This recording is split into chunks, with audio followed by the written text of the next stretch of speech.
All right, call this meeting in order. Please rise for the Pledge of Allegiance. Pledge allegiance to the Flag of the United States of America, to the republic for which it stands, one nation, under God, indivisible, with liberty and justice for all.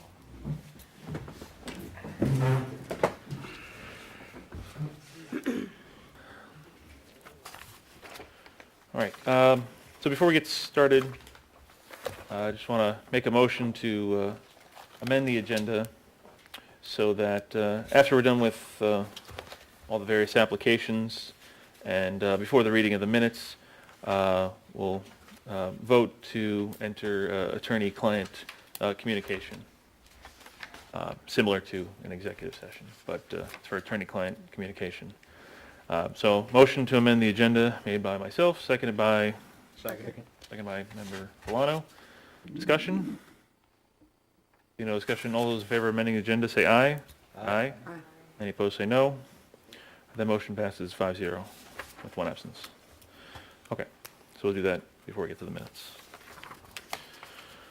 All right, next, there was originally a public hearing scheduled for this evening for the Harlem Valley Homestead project. That was predicated on them making a submission in December so that we would discuss this in January, so that it would be then the second time this would be up for discussion at this meeting. That submission was not timely, but it was timely for this meeting. So the decision was made by me to, in everyone's interest, to cancel the public hearing. So we'll need to renotice the public hearing for some future date, at some future date. All right, so now we're on to presentation by Harlem Valley Homestead.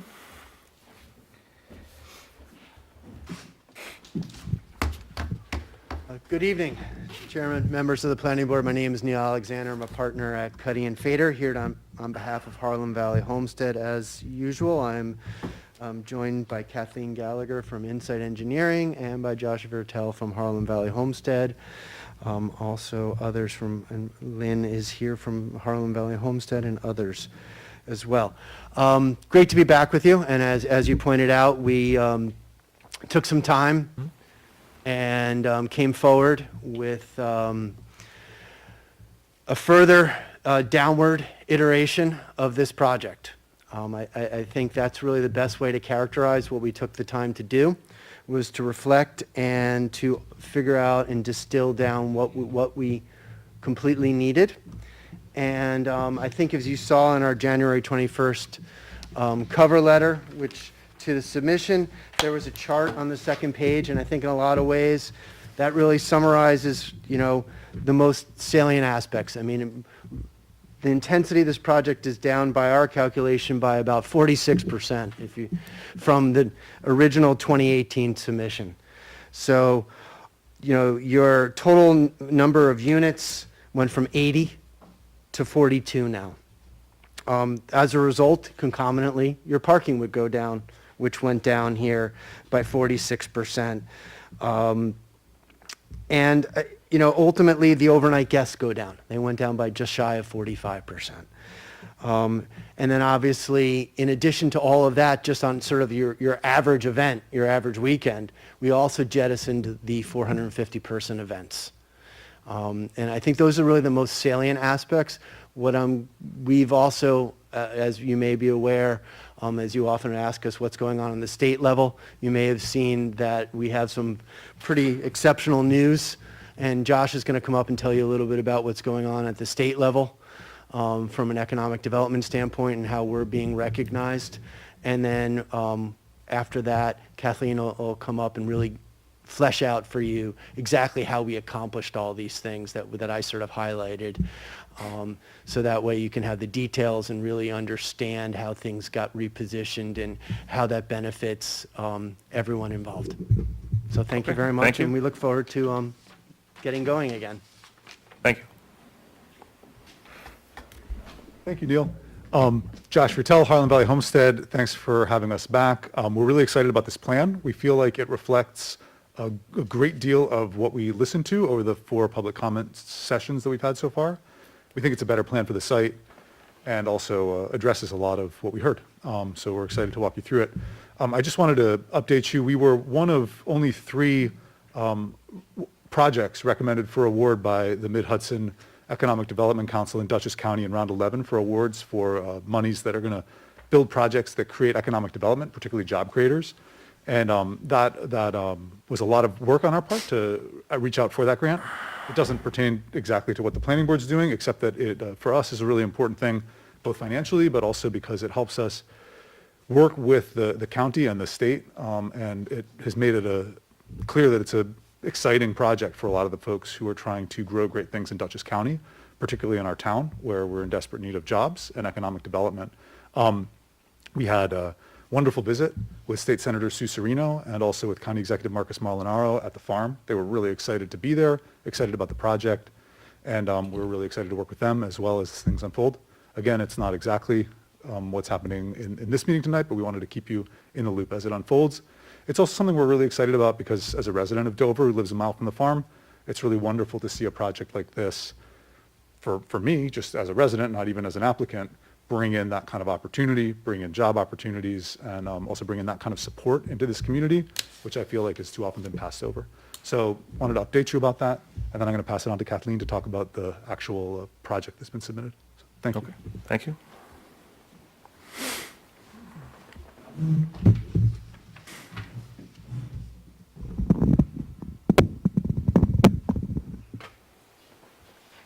Good evening. My name is Kathleen Gallagher with Insight Engineering, Surveying, and Landscape Architecture. If we want to go to the master plan set, which is the 4th one down, and we can start on the 3rd sheet, which is M2. Wonderful. As is previously mentioned, we've reviewed the site plans as it relates to things that we have heard during the public comment period. View sheds, emergency services, the health of the 10-Mile River and the Dual Hollow Brook, and we're presenting an updated layout, which has the same general components, but are reconfigured in a way that has those a little bit more in mind. I'm going to talk about some of the operational changes and how that's translated to some of our numbers, and then we can go into some of the physical changes that happened on site. What we've updated on the project that has had the most impact as it relates to the overall intensity of the project is what was previously mentioned before. We've reduced the unit guest count from 48 to 42, and we've also removed the 450 person events from the project scope of services. This reduces the guests that are going to be on site at any one time. As you've seen on our M3, which is our code compliance chart, the original project did allow, and the code does still permit, 80 units on site. And we've landed at 42, which feels like we're at a place where we're starting to be understanding, and we're at a place where we've right-sized the project. The biggest change that we mentioned what was coming was the reduction of the 450 person from the scope of services. Weddings will now be capped at 200 guests, and their frequency will be at 18 per year, at their max frequency. This reduces the impact for the project as it relates to basically every single component. So when we talk about things like it's going to reduce the potential for congestion along Old Forge Road, and the potential for people to idle, which is right next to the 10-Mile River, so it reduces environmental impacts. It reduces the actual trips that are being generated on site throughout the year by taking away that 450 person events. And you'll see in the updated traffic study that that has been reflected in that report. And again, that leads to needing a reduction of parking that are located on site. So our last plan had 114 permanent spaces. This new plan has 108 spaces, but where we really see that translate in numbers is the overflow parking was reduced from 214 to 160. And like Neil had said, when we were thinking about where we came from in 2018, we are actually at 300 overall spaces for both the permanent and overflow, and now we're down to 160, which is quite a drastic change. The event management plan has been updated to reflect the 200-person event maximum as we had talked about. Field A, which is located, if we want to actually scroll up a little more. Field A, which is an event space that's located to the north up here, that has been reduced from an operations standpoint. We are committing to 50-person events there with no amplified music, lighting, or generators, which will allow the interior spaces on the site, which are further away from neighboring properties, to be the locations of the 200-person event. And this reduces things like the impact of noise, our overall use of utilities, and therefore, as outlined in Cutting Fader's letter, when we're thinking about where we were from 2018 to where we are now, there's been some substantial changes in order to right-size the project. When we look at the changes, the physical changes to the master plans, we can orient ourselves to the drawings by the anchoring buildings on site that aren't going to change. So that includes the farmhouse, the 3-barn complex, which is a renovation of an existing building on site, and the most right agricultural wash pack, which has already been built on site. So those continue to remain the same. The overall utilities on site are proposed to remain the same. We still have 3 wells up on the northern hill. The septic is located to the north, and then we still have a cistern that's located south of the farm core. On the west side, we have underground infiltration systems. They have been slightly relocated to work with the layout, but from a basic overall standpoint, the utilities on site continue to remain the same. What has changed in the farm core on the east side, if we want to scroll back down just a little bit, is that there was originally a building that was located here, which we called the farm hub. The operations within the farm hub have been divided so that the agricultural-only operations is now located in a building called the farm hub, and the hospitality operations are located in a building called the hospitality hub. So originally that was a 2-story building, which we've now put on 2 1-story buildings, and we've separated them into 2 locations. You can also say that we've also divided the agricultural operations a little more. We've kept to the eastern part of the site and have separated it from Old Forge Road. In addition to the farm hub, we still have our sheds, which are used for agricultural purposes on site. We've relocated the refuse, which was originally up here, back to the eastern portion of the site. Again, a little bit of an aesthetic eyesore, so we've put it in a better location that pulls it away from Old Forge Road. We've provided a turning, which is better access for vehicular access, maintenance access for the whole site. As previously mentioned, the farm hub has now been converted to 2 1-story buildings, so the hospitality hub and the farm hub are now 1-story. Same thing with the homestead house. So you'll see that the homestead house is reconfigured in a little bit of a different way. That's because originally it was a 2-story building that had a roof on top. Now we've made it a 1-story building, and it's still going to have the same agricultural design vernacular that we've become accustomed to seeing for this project, so it's still going to have that peak in the middle, and we'll be able to show that a little bit more in the view sheds. The homestead house is this one? Correct. It's a combination. There's a roof that overhangs, so Okay. you're just seeing the physical structures, but it's these 2 buildings together. Thank you. I see, okay. We do still plan on keeping the PV arrays in the parking lot on the eastern side. When we go to the western side, there was originally some PV arrays that were located in the overflow parking, as well as in one of the areas by the cabins as a gathering space. We still believe that it has a function on the eastern side to help with the screening. So instead of seeing these red, blue, green, silver, bright cars, we are using to help screen from Scattercoke. It wasn't necessarily acting in the same way on the western site, so we've taken it out of the project, so that's one less element within the landscape. So just to be clear for everyone, rather than using initials, so PV arrays is photovoltaic, like Yes, solar so panels? Solar panels. So Okay, we thank you. had them on these cantilevered structures, and they'll have solar panels on top. Thank you. When we move to the western part of the site, if we want to scroll up in order to kind of get the full view, we've removed the dead end circulation from, there was one in this location and a second in this location. And we've allowed it to move through the site, and we've created secondary access to the north. This is better for just general maintenance of our operational vehicles being able to get in and maintain each of the saddle cabins, but more importantly, it's better for emergency access. So now we have a flow through of emergency access through the site, in and out of the site, which allows them to access in an emergency each one of these vehicles in a better manner. We relocated the River Road, which is in front of the river cabins. So the River Road was originally a little closer to these cabins.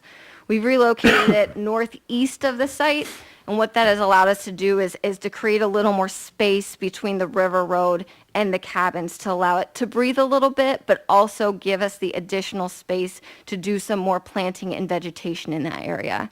So when we're thinking about the view from Schaghticoke Mountain down, we've always talked about the way we were kind of nestling the cabins within the forested edge to allow it become part of the landscape. We now have the opportunity to plant in front of it, which will create that item with even more emphasis and also help screening from some of the view sheds. We've relocated the hive as part of reducing the buildings along the River Road. So we've reduced the buildings along the 10-mile river. That's accomplished by one, relocating the hive, which originally was in this spot, over to the eastern side. We also had seasonal cabins in this area that have been relocated to the northeast. The location of the seasonal cabins were placed in order to take advantage of the existing vegetation that's on site. We were able to find a spot that allowed us to screen them in a better way than where they were before by utilizing the existing vegetation on site. The hive, which has been located to the east, also has a reduction of bedroom count, which is part of the way that we got to the reduction of keys on site. We've also relocated the saddle cabins along a stone wall, which now we're labeling as stone cabins. What this allows us to do is, one, align it with the wall, but same thought process with the river cabins is with the stone cabins, is that we'll be able to plant a little more within that and around the stone walls, so we can recreate the idea of a hedgerow, which is more historically accurate for this area. We have included an updated layout and landscaping plans as part of the drawings to show the landscape concepts, but those are also reflected in the view shed diagrams, which I think would be more appropriate to look at this point. So if we want to switch over to the view sheds, I can walk you through what we have created. Our focus is, one, the Schaghticoke Mountain overview, and I think, can we just, Still if loading we just in, or- scroll, Oh, yeah, there we okay. go. We still have the Schaghticoke Mountain overlook, which is on the next sheet, which we'll get to in a moment, but our view sheds are concentrated along Old Forge Road. We'll keep going down a little more. Right, and so then- just to be clear, this is what you're saying the aerial should look like at full build-out? Correct. Okay. This is, a conceptual, overview of the site. But if we want to scroll, You know, with those stone cabins and then the one with the, correct, and Okay. then the seasonal cabins. So if we want to scroll down just a little bit, there we go. okay, Our first view shed is going to be as we approach the site from the south. So the first one is going to have a look to the homestead house as well as to the horse barn. If we want to go back, I'm happy to just orient ourselves to each one before Okay. we jump Sure. in. So the first one is going to be to the homestead house and to the horse barn. The second one is going to be a little further up where we're looking at the farm store as Okay. well as the parking area. And then when we get to the top, we're reorienting ourselves from north to south. We are looking south to the approach of Harlan Valley Homestead. 3 is exemplifying the hive. 4 is looking still to this hive area, but we'll obviously be able to see some space before that. And then 5 is looking at the seasonal cabins to give us an idea of what those views are going to look like. But before we jump into that, our next sheet is going to show us the Schaghticoke Mountain from the Appalachian Trail overlook. okay. And just friendly reminder, this is our first image. It's a pretty vast area of the valley. Harlan Valley Homestead is located right here. Sorry, If let me we- zoom in somewhere. If we go to the next one to the right, actually. Okay, so you're saying this is what it currently looks like? Yes. The full 5 acres is 248 acres is the project site. All right, so this is what it looks like now, Correct. and this is what you're saying it will look like? Yes. So you've taken a picture. We have zoomed in. Well, I haven't taken a picture. But I've taken a picture. we have zoomed in on the screen, and then if you want to scroll down, we're going to zoom in even more. There's actually a blow up to that All right. area. And in order for us to make sure that we could exemplify what's showing on site, we showed everything in like a white gray tone so that pops out from the landscape. But as we've all talked about, we will be using earth tones, muted tones, things that are more in line with an earth design vernacular. And that will allow us to, again, blend more into the landscape. But for our purposes, to make sure it was easy to see, because it wouldn't be as easy to see, we've kind of popped everything in white. And so the view shed, To be clear, this tree is in the foreground. You do not have the tallest tree in the world on your property. correct. Okay. That's a very, very good observation. Thank you. It is. To the left, it's a very similar to what was here before. You can see the agricultural buildings that, again, are being shown for informational purposes, but are an as-of-right use for the farm. The existing farmhouse is in the back. The 3-barn complex is in this area. And this is the hospitality hub with the 3-barn and the horse barn kind of in the background of that. When we go to the right, these are the river cabins. Again, we're creating space in front of it, so we'll be able to infill some of that view a little more. And then you can see the stone cabins that, again, are kind of using some of that vegetation for screening. And then the seasonal cabins, again, we placed in a location where we're able to utilize the existing vegetation to be able to screen it. So when we're thinking about it over the course of what's a really wide view shed for the valley. This is really just one part. And again, both the massing of the buildings as well as the colors will help it blend into the landscape and will be more in line with what you would expect agricultural buildings to look like. Okay, so you're saying gray is not your chosen Gray color is for all not, this? we are not whitewashing the entire site. It will be a much different color palette. We are preparing the architectural drawings for the updated buildings, and that will be submitted in a subsequent submission. Okay. All right, anything further on these No. pictures? Nope, I think we can move on to the next. Okay. All right, so then, by moving on to the next, it's There are these five. these five sites. Okay, so Yes. again, looking northeast for 1 and 2, coming up the hill and just past the hill, and then looking southwest for 3, 4, and 5 back at the Correct. site. Okay. Yes. So if we want to zoom the whole way out, it will help us kind of align with where we started. So the first image is the current existing conditions of the site. The second image is just the buildings on site without any of the landscaping. And the third image is the conceptual landscaping which we're being proposed for the property. And so when you're looking at the difference between, the first and the second, there are a lot of similarities, which as we keep moving down the site, you'll continue to see, where again, we're trying to keep the massing in the same way. In areas where we know that we are adding additional buildings, we will be screening that with landscaping as we develop the landscaping for that area. So the landscaping is being done, in a really intentional manner. As we keep going up the road, you can see that there's actually not, from a massing perspective, a ton of difference from one to the other. But again, we understand that there's going to be some PV arrays and parking and things in the background, and therefore we're adding some additional landscaping to help screen those views. Okay. Let me just zoom in on these so I can see them a little better. Okay, so this is, we can see the asphalt here. We're near the top of the asphalt portion of the road on the hill, correct? Yep, this is the horse barn, Okay, and this is the 3-barn complex. all right. And so then this is, when it's So completed, the bottom half, the southern half of the horse barn is being removed. That was a renovation that was approved by see. SHPO. okay, But the main horse barn structure remains, and then the 3-barn complex, actually this middle courtyard area gets removed. Okay. And it gets transformed into the farm store, the gathering barn, and the propagation house. and again, this building, you're not proposing it's a white building, you just, Correct. Same thing. We're same just thing as- trying to show you as much as we can. Sure, In the landscape, that is the Homestead House, and then we'll be screening in front of the Homestead House. Okay.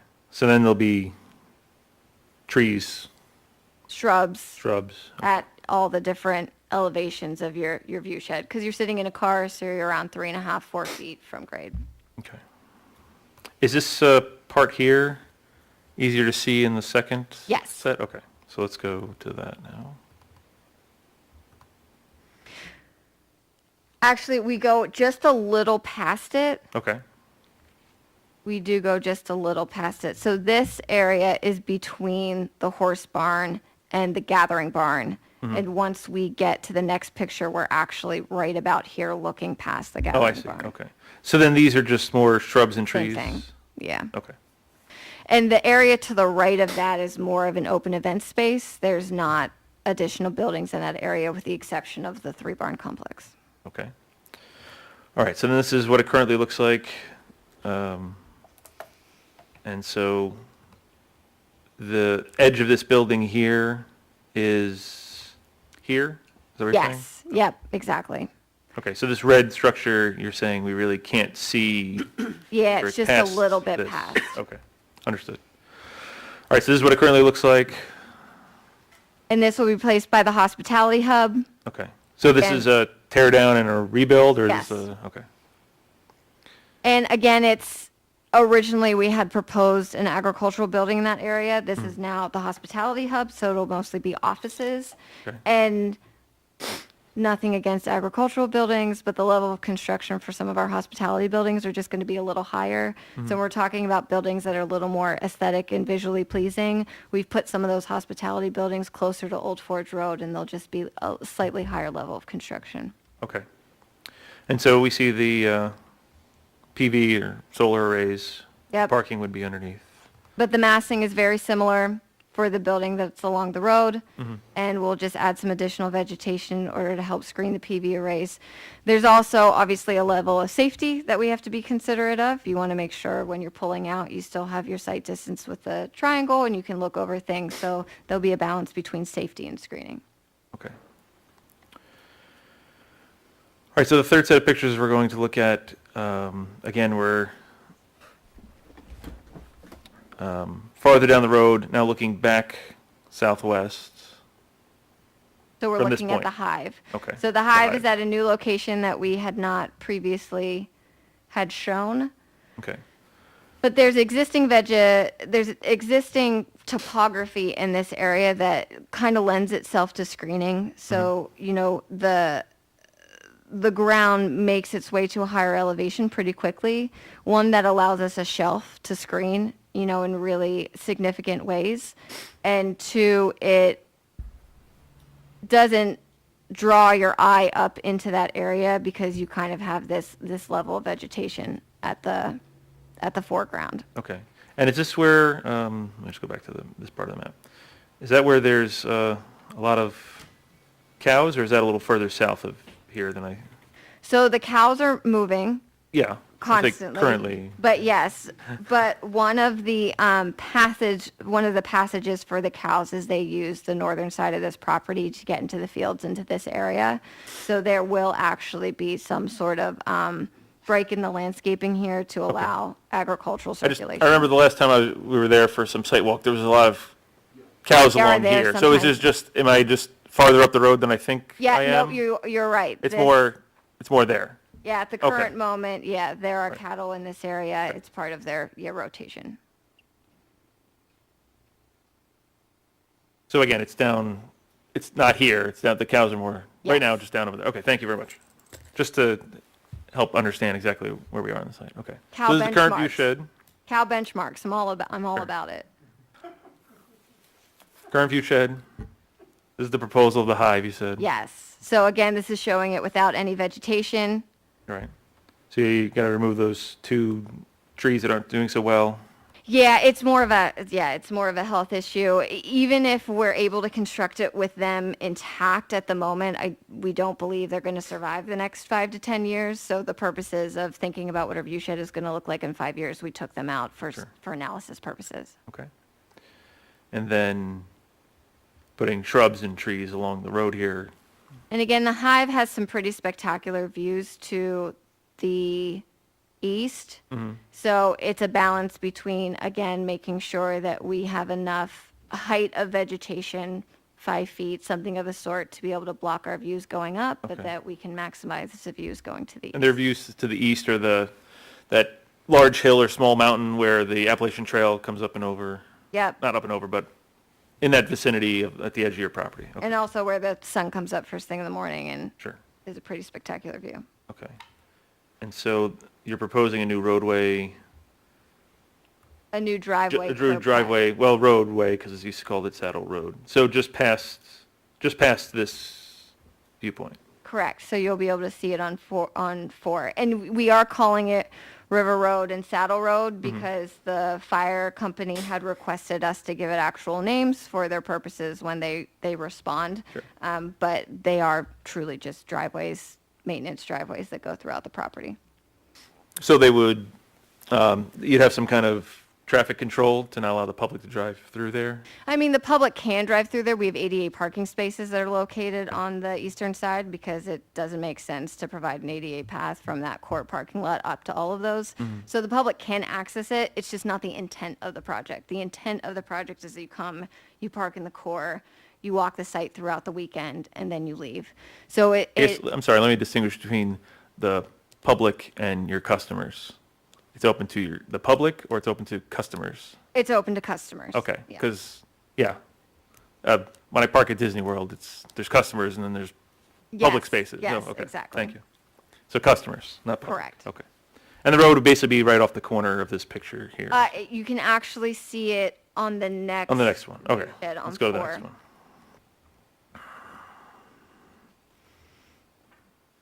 Okay, Exactly. So we're a little further up, and you'll see once we get to the building, you can still see a little bit of the hive in the background to give us a little bit of context. all right, so are these the two trees that are not Yes. doing well and they're going to get cut down? Exactly. All right, thank you.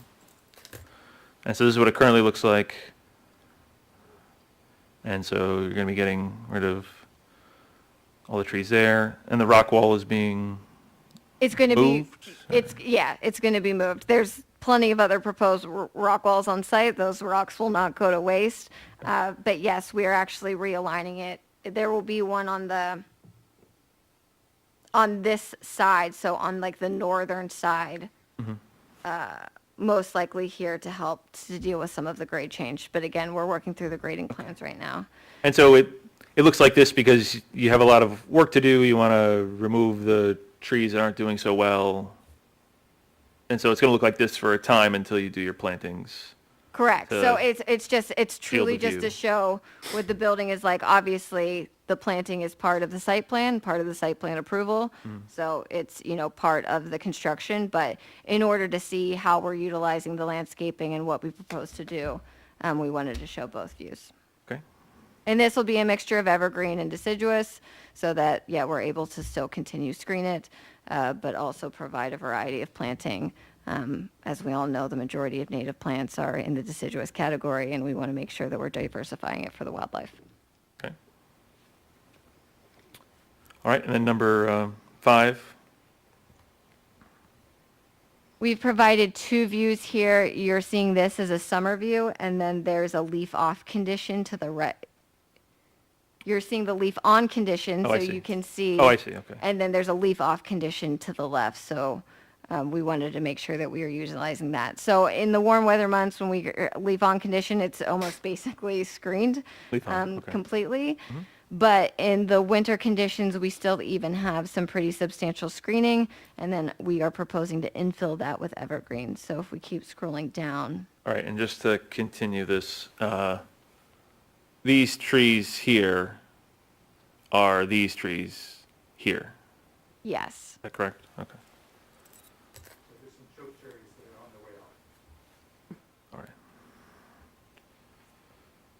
Okay. All right, so this is what it currently looks like in the winter. What it currently looks like in spring, summer, fall. Okay. And so, You can see the hive Oh, that okay. is located in the corner. yes. And then there are saddle cabins behind here. But again, the vegetation is able to do the majority, if not all, the screening. Okay. But even though there are different views that you're going to see as you drive along, we're still proposing to infill that area with some additional evergreens. All right. Okay. And then you can see the hive and the screening in the background.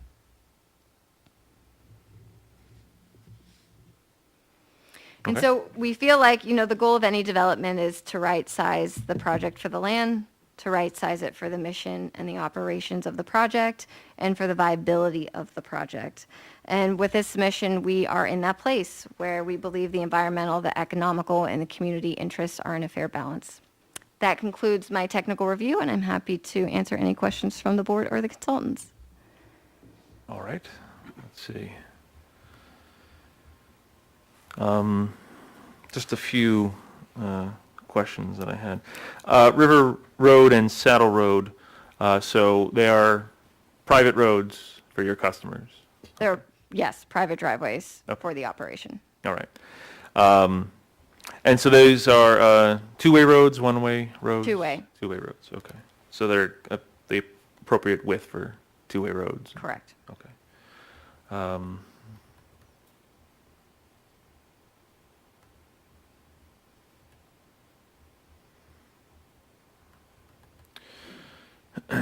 So as I'm looking at this, where is the property line for the current road in this area here?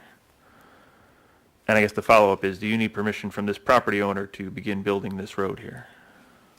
No, so this is, we're not showing the property line on this side of the road.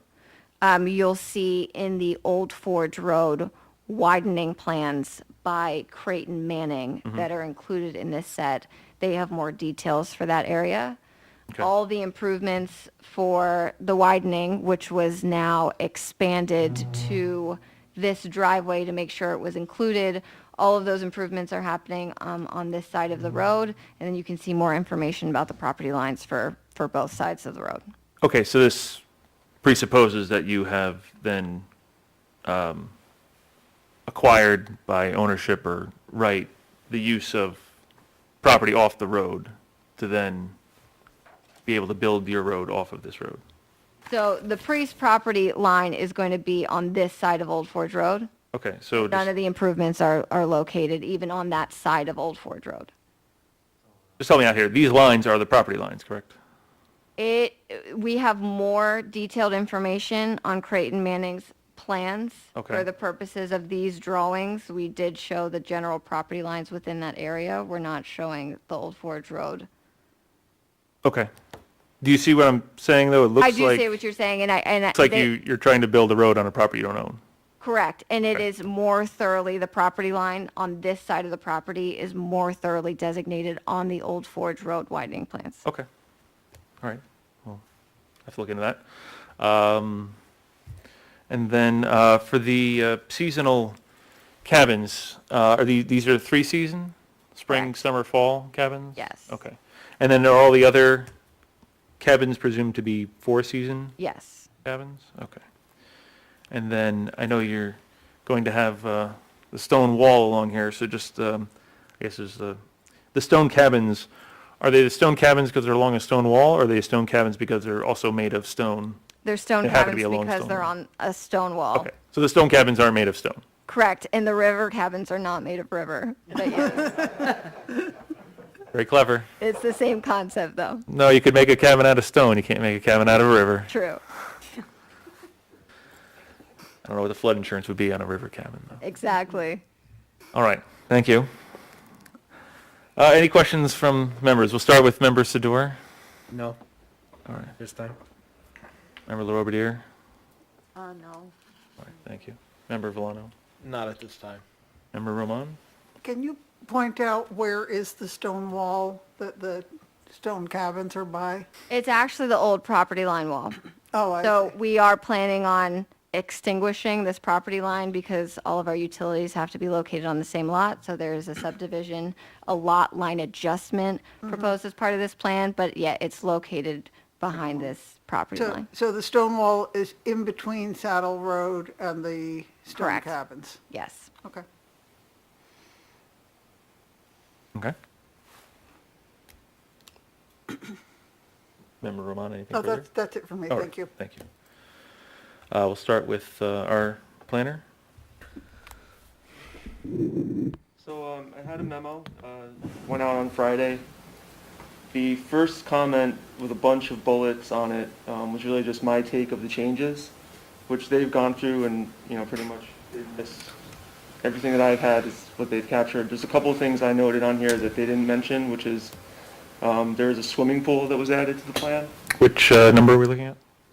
Comment 1G. Okay. First, I put a side-by-side of the last plan to this Mhm. one, because I thought that would be helpful for the board to look at. Yes.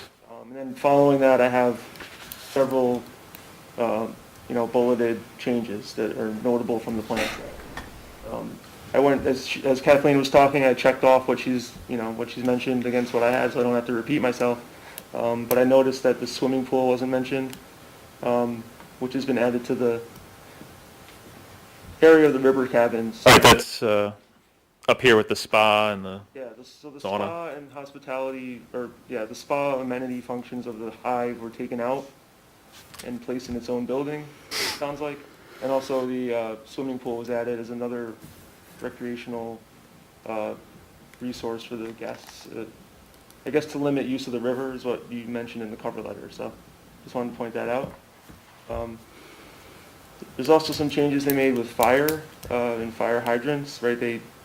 According to my notes anyway, a fire hydrant was added to the site based on comments from the fire department, and the dry hydrant was removed from the pond, and now there's a pull-off on Old Forge Road to get to the river to get more water if they need it. So I don't know if you want to elaborate on that a little more. Correct. So we did meet with the fire company. They had made a couple requests which are reflected on these drawings, which include exactly what you just said. We originally had a dry hydrant that was located to the existing pond. They had requested that that be removed.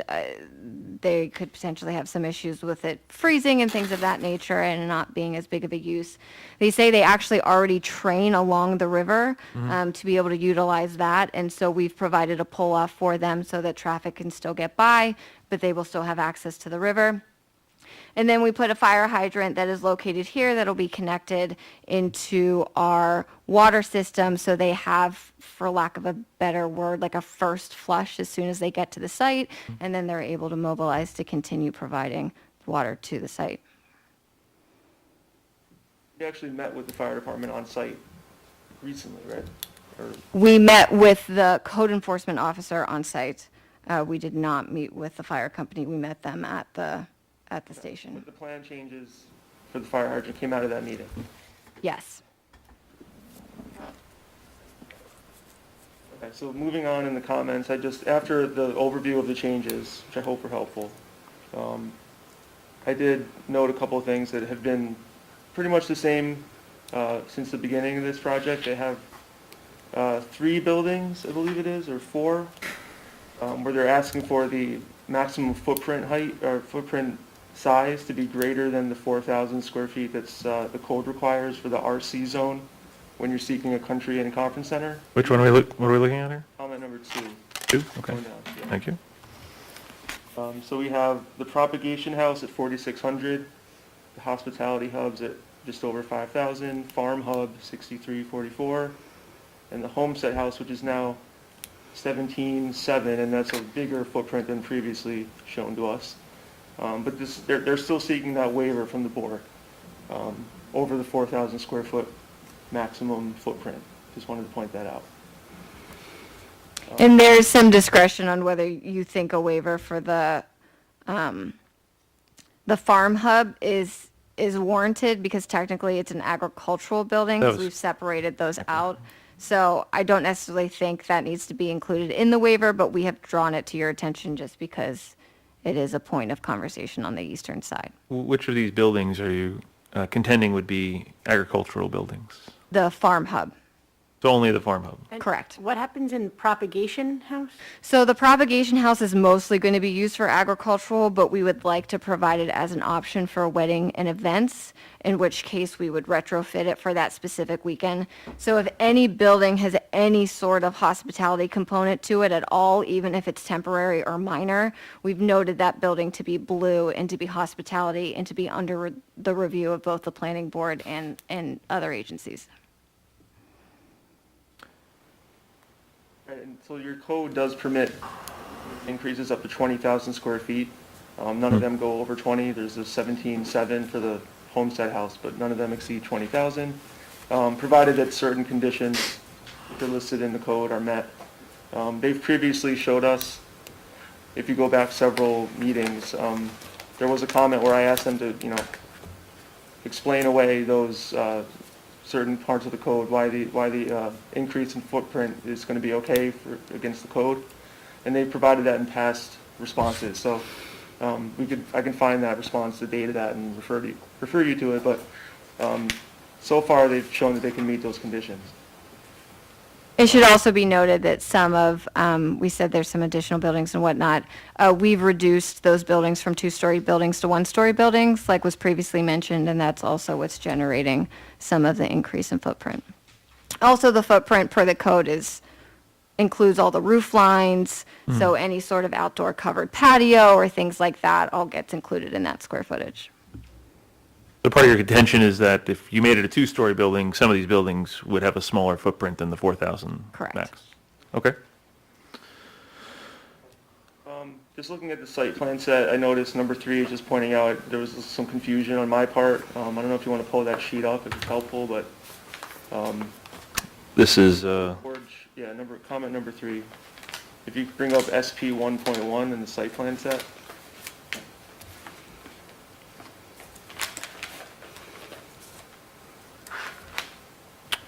the site plan layout? Yeah. Okay. So On the the way first that page? these drawings were originally set up was to separate out the agricultural buildings from the proposed hospitality buildings. So when you see the full set, there's an agriculture sheet, and it was to allow the applicant flexibility to build those agricultural buildings during even like the site plan process, because it's an as-of-right use. So the assumption is at some point, even potentially during the review process, they could build an agricultural building and then it's technically existing. We went away from that thought process once we started going through the site plan process, because there were going to be some shifts and they were willing to make some consolidations or move things around or change things. So we actually put a hold on building any of the agricultural buildings. So that's why the set was originally set up that way, where you're seeing some of the agricultural buildings being noted as existing. It just had to do with it. But we're going to resubmit the full sheet, and we'll rethink about the best way to label that on the next round. I mean, it was also just, I think, names of buildings was also inconsistent. Sure. Okay.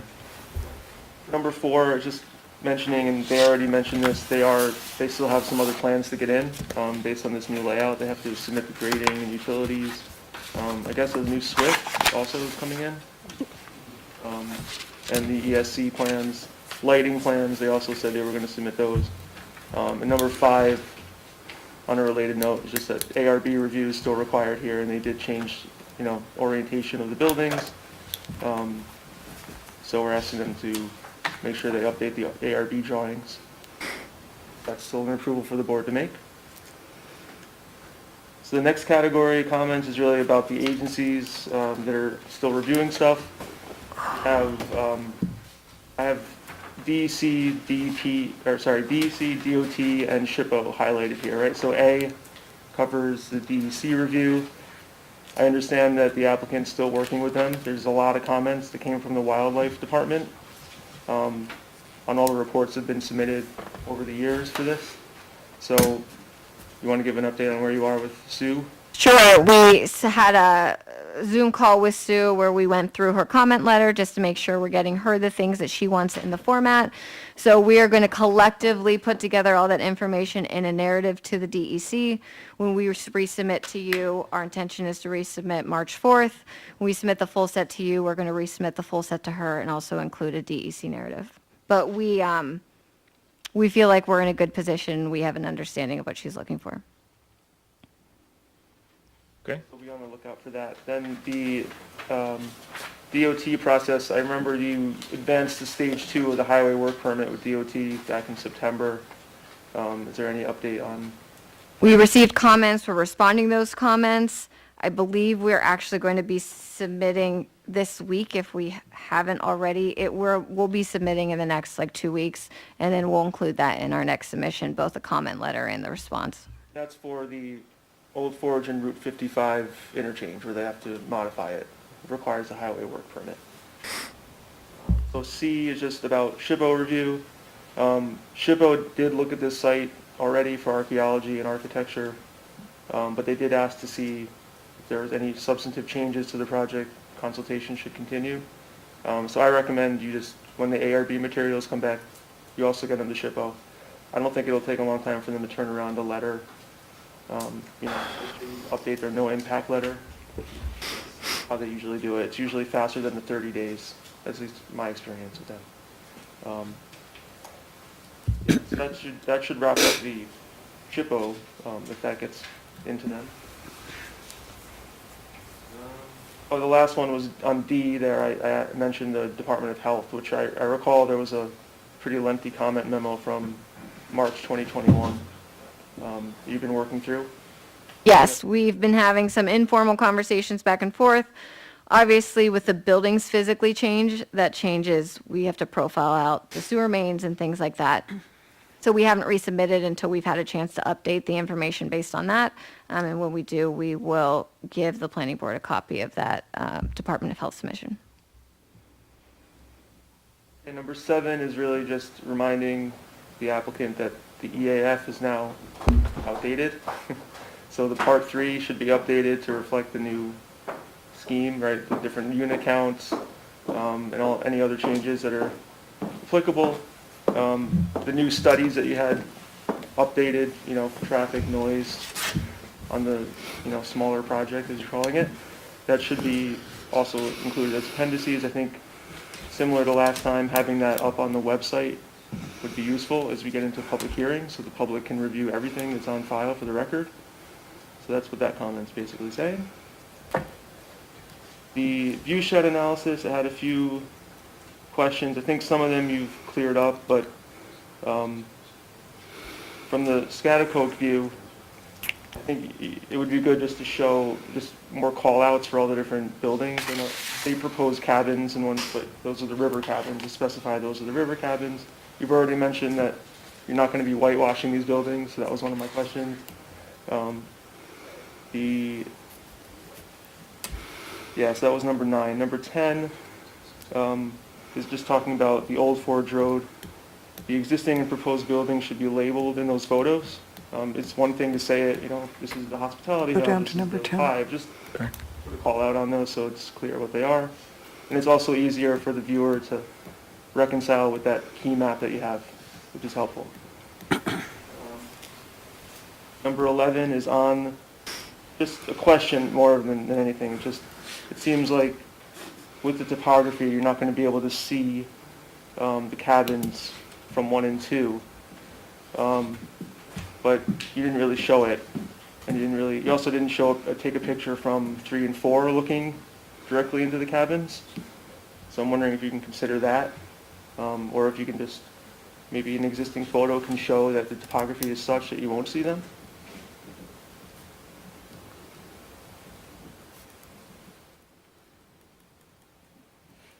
And all right, moving on to the sound study. So we looked at the sound study a number of times. We had comments back and forth. We had calls with VHD and the applicant to go over some of the technical sides. The last time we looked at it in detail was back in April last year. We signed off on it. They made some adjustments. They changed events, capacity. Need to breathe a little bit, sorry. So based on our review of how they've scaled down number of people in certain locations where they model contours out from those sources, we don't see any new or different impacts from the previous version, so we don't have any new comments on that. That's really just a long way of saying that, which number 13 shows you the difference between what they modeled in 2021 versus 2022, the number of people in the spot. And I think that's pretty self-explanatory there. For the traffic study, same thing. We took a look at that, and none of the levels of service changed in a worse way. The peak hour traffic is still below the SECRA threshold for detailed analysis, even though they did do one. You're getting rid of the 450 people events, which makes that late night peak a lot less. So we noted that. A few comments from our traffic group are here, 14, 15, 16. 15 is just talking about this Route 55 and Old Forge Road interchange. We recommend, just based on our view of the crash data, we recommend an animal warning sign along that road as part of the plans that you're working with DOT. So we recommend that you talk to them about that. And then for the event traffic management plan, we looked at it and thought maybe it would be a good idea to call out that you would have a towing company contracted for events so that people can be pulled out of the mud or anything that might happen for a rainy day or something. So that's what 16 is talking about. And then for the Old Forge Road, we really think, we're supposed to have a meeting.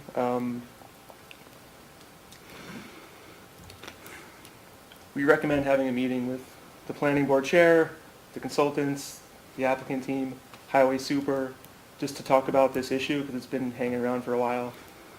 How are you going to accomplish this widening with the uniqueness of the road? Is it user road? Maybe Joe can weigh in more, but this is an outstanding issue, so I'm just calling that out, that we need to have that meeting still and get to some of those details. So I think I got through all of them.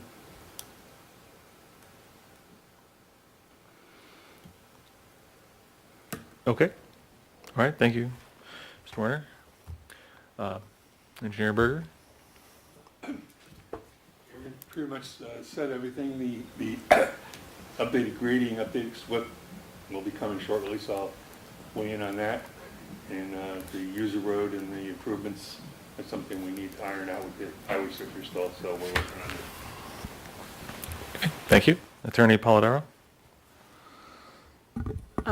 Although these changes do shrink the overall scope of the project, it is a substantial change, and the project, once we receive all the additional plans, we'll need to go back to county planning. We'll have to schedule a new public hearing and, review it and follow all the steps for the application.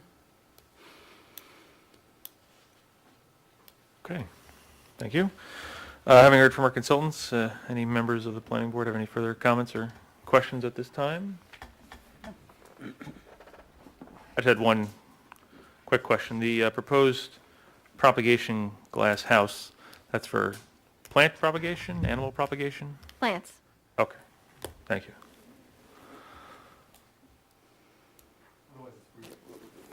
Well, I mean, animal propagation is a thing, and I didn't know if you wanted to put it in a glass house, so. All right. About casting the first stone. Yeah, well, there's that too. We agree with procedurally with everything you just said, and we'd love that meeting. So we'll continue to ask for that meeting, and I think that's a great idea. And if the supervisor wants to be involved in that meeting, we'd welcome that too. In addition to the highway supervisor, the actual supervisor for the town, given the pending. Yeah, there's a town supervisor and the Right. highway superintendent. It's right, thank you. I'm saying the supervisor, in addition to the superintendent, would be a great add, if schedules permit, given that the neighborhood has that pending request for about 6 months now about the speed limit. So getting some update on that would be helpful too.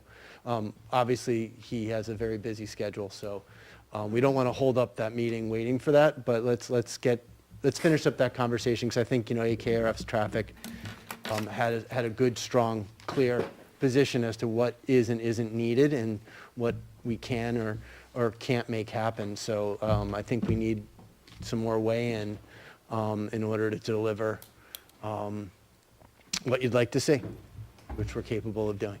All right. So thank you, and we look forward to, like I said, if we can get that meeting, I think Kathleen said, we're shooting for March 4th submission to come back on March 21st. Okay, so that was my question, if That's what we're shooting for? you're not planning on submitting anything by February 18th for March 7th? No. So our cadence that we're thinking, in order to be transparent, is we're shooting for March 4th to get, as Aaron noted, there are additional materials. Particularly, I think the big focus for us right now is probably getting more on the grading forward, which also plays into Joe's world as far as the SWIP, because until the grading's sort of figured out, you can't quite figure out how you're going to move the water around, right? So we acknowledge that that is a very important next piece to get forward. We're shooting for that for March 4th, for a March 21st meeting with you. And then obviously, when the public hearing would occur, as you pointed out, Victoria, relative to wanting to recirculate for a complete application to county planning and all that, we recognize all that. So we want to get all that information to you so you can dot I's, cross T's in a timely fashion. And I think that key is that meeting on the road. So that way, instead of us, we've been doing it both ways, right? And we can finally decide which way we're going to do it, and you can get that final analysis, so we're not doing it in duplicate any longer. So thank you for bringing all that up and working through a thorough submission that we made so diligently, and we appreciate it. Thank you. Thank you. All right, so next on the agenda, we have Poplar Hill Solar Project.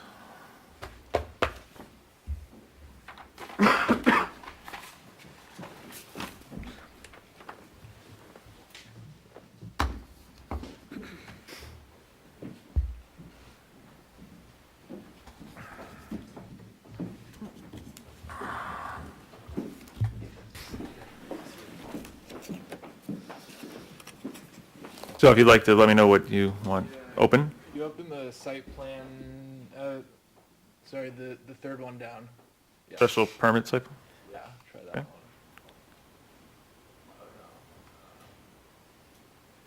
one. Okay, not that one? Not that one. All right, Try that one. all right. Okay. So this one? Yes. Here, let me make it, I can give you more detail here. Do the LD plans. Down to. That's what you want? Yes. Okay. If you start on the second page, actually here's Okay. a little bit. All right, so I'm Chris, and this is Jeff with me. I'm with Lightstar Renewables. We're a community solar developer based out of Boston, Massachusetts. A big distinction that makes us stand out from a lot of other developers is that we are owning and operating the system for the entire lifetime of the project, versus what you'll see in other developers. They tend to sell the project to another entity who will then develop the project. So we have everybody's, all stakeholders' best interests throughout every step of the way. So any feedback that you give us right now is greatly appreciated, and we'll do our best to incorporate everything into the actual construction operation over the entire lifetime. So the applicant, in this case New York Solar 1001 LLC, proposes to construct a 3.5 megawatt AC community solar project on the property known as 565 Poplar Hill Road in the town of Dover. The project will be connected to the New York State electric and gas utility grid and will disturb a maximum of 19.6 acres within an overall parcel size of 55.92 acres. We have applied for interconnection with NYSEG, and we have received a fully executed an interconnection service agreement with the utility. So We've paid 25% of the estimated upgrade costs, so we are on track to be fully interconnected within about 120, or approved for interconnection within 120 business days from the end of this month. So just want to point that out, that the interconnection due diligence is complete. The subject property is owned by Lage Agrippino. He lives in the town of Scarsdale, New York. And the project site is located roughly 700 feet due east of Poplar Hill Road. For the existing site and the use, the subject property is classified as vacant land and contains a total of 55.92 acres. According to the deed, the proposed limits of development fall within the RU, rural zoning district, while the eastern portion of the property falls within the resource conservation zoning district. And you can't quite see it on here, but essentially there's a larger segment of the property that's not shown on this particular map. Okay. And all that portion is in the RC zoning district. Do you have the laser pointer there? Do I? I don't think I do. Oh, was that her laser pointer? Or oh, okay. No, I know I have this one. I thought that We was. only have one. Oh, we only have the That's one. Oh, she must have brought her own. You should brought her on. I thought that was ours. Sorry. Notes for next time. So the project will be connected to the NYSEG utility grid, and the proposed system infrastructure will consist of 9,932 solar panels, 28 inverters. In addition, there will be 2 concrete pads that will host the inverter equipment and other various system equipment. They'll be roughly 500 square feet each. There will be an access road that will be shared with the property owner and constructed of materials to create a pervious system which facilitates infiltration from any groundwater, rain, runoff that may occur on site. The entire site will be surrounded by a wildlife-friendly security fence and be revegetated with a native pollinator seed mix to encourage increased pollinator habitat. The project has an expected lifespan of approximately 20 to 45 years, at which time the site will be decommissioned and returned to its original condition.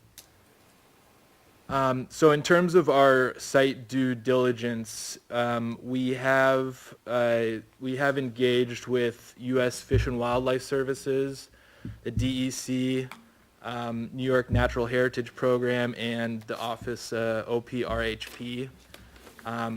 The OPRHP, New York SHPO, has responded, we've consulted with them after we submitted the desktop reports and archaeological cultural 1B survey. They have determined that there's no impact to any of their culturally identified resources. I believe a letter was included with our application. We are currently engaged with the DEC regarding the minimal impact of wetland area, and what you can't quite see here, but the estimated impact extends to this wetland within the middle of the site is just along this road right here.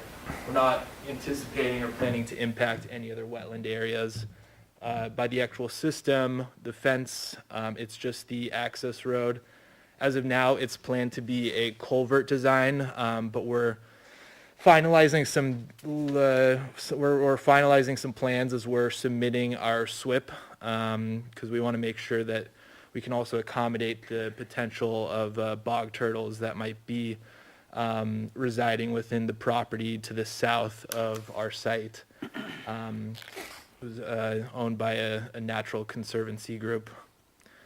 The Oblong Land Conservancy. Yes, that's exactly right. So other than that, there's no major concerns that were identified from any other authority having jurisdiction over this project. Moving on to the visual and potential visual and noise impact of this site. We have done we can look into the visual renderings in a bit, but Okay. Just looking at this project right here, there are some properties that are located to the south over here, there's about a 500-foot buffer that's owned by this property, the Oblong Lane Conservancy group. None of those properties, we've determined that none of those properties will be visually impacted as a result of the project. Additionally, due to the topography and the way that the existing vegetation is oriented, we're not anticipating any visual impact from properties to the west of Poplar Hill Road. And looking to the north, because Poplar Hill Road does kind of wind up towards the east and then up north again. As you're driving south along Poplar Hill Road, we're not anticipating any visual impact from that drive at any point along Poplar Hill Road or any of these other properties right here, mostly due to the topography, but also because of the existing vegetation.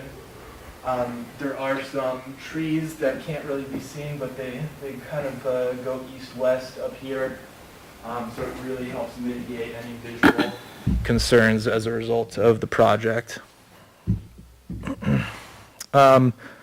Additionally, the loudest piece of equipment on our site is the transformers. We did take a look at the equipment ratings of inverters, transformers, and any other major piece of equipment, which really is those two. And according to the manufacturer for this transformer, they estimate that the transformer we're using will produce a noise that's equivalent to about human speech. So as you can imagine, it's not going to be much of a concern at all, especially when you're, within not within 500 feet of any other neighboring property. So moving towards the construction, it is anticipated that the construction duration will be 6 months, but can vary depending on procurement and several other variables, including spacing and staffing.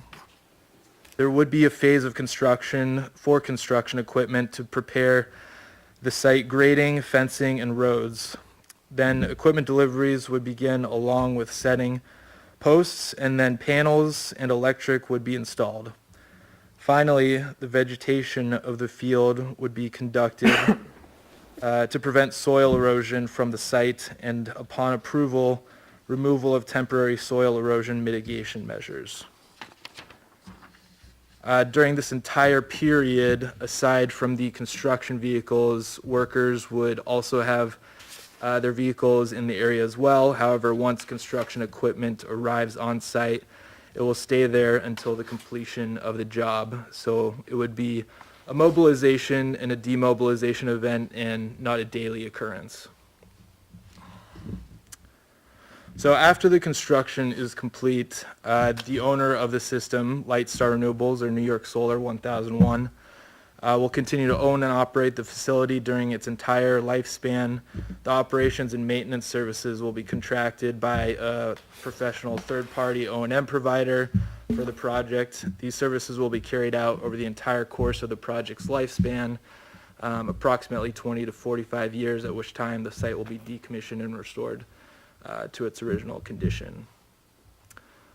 So that's a high-level overview of our project here.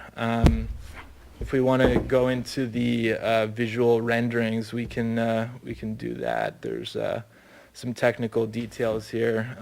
If you want to, not sure if.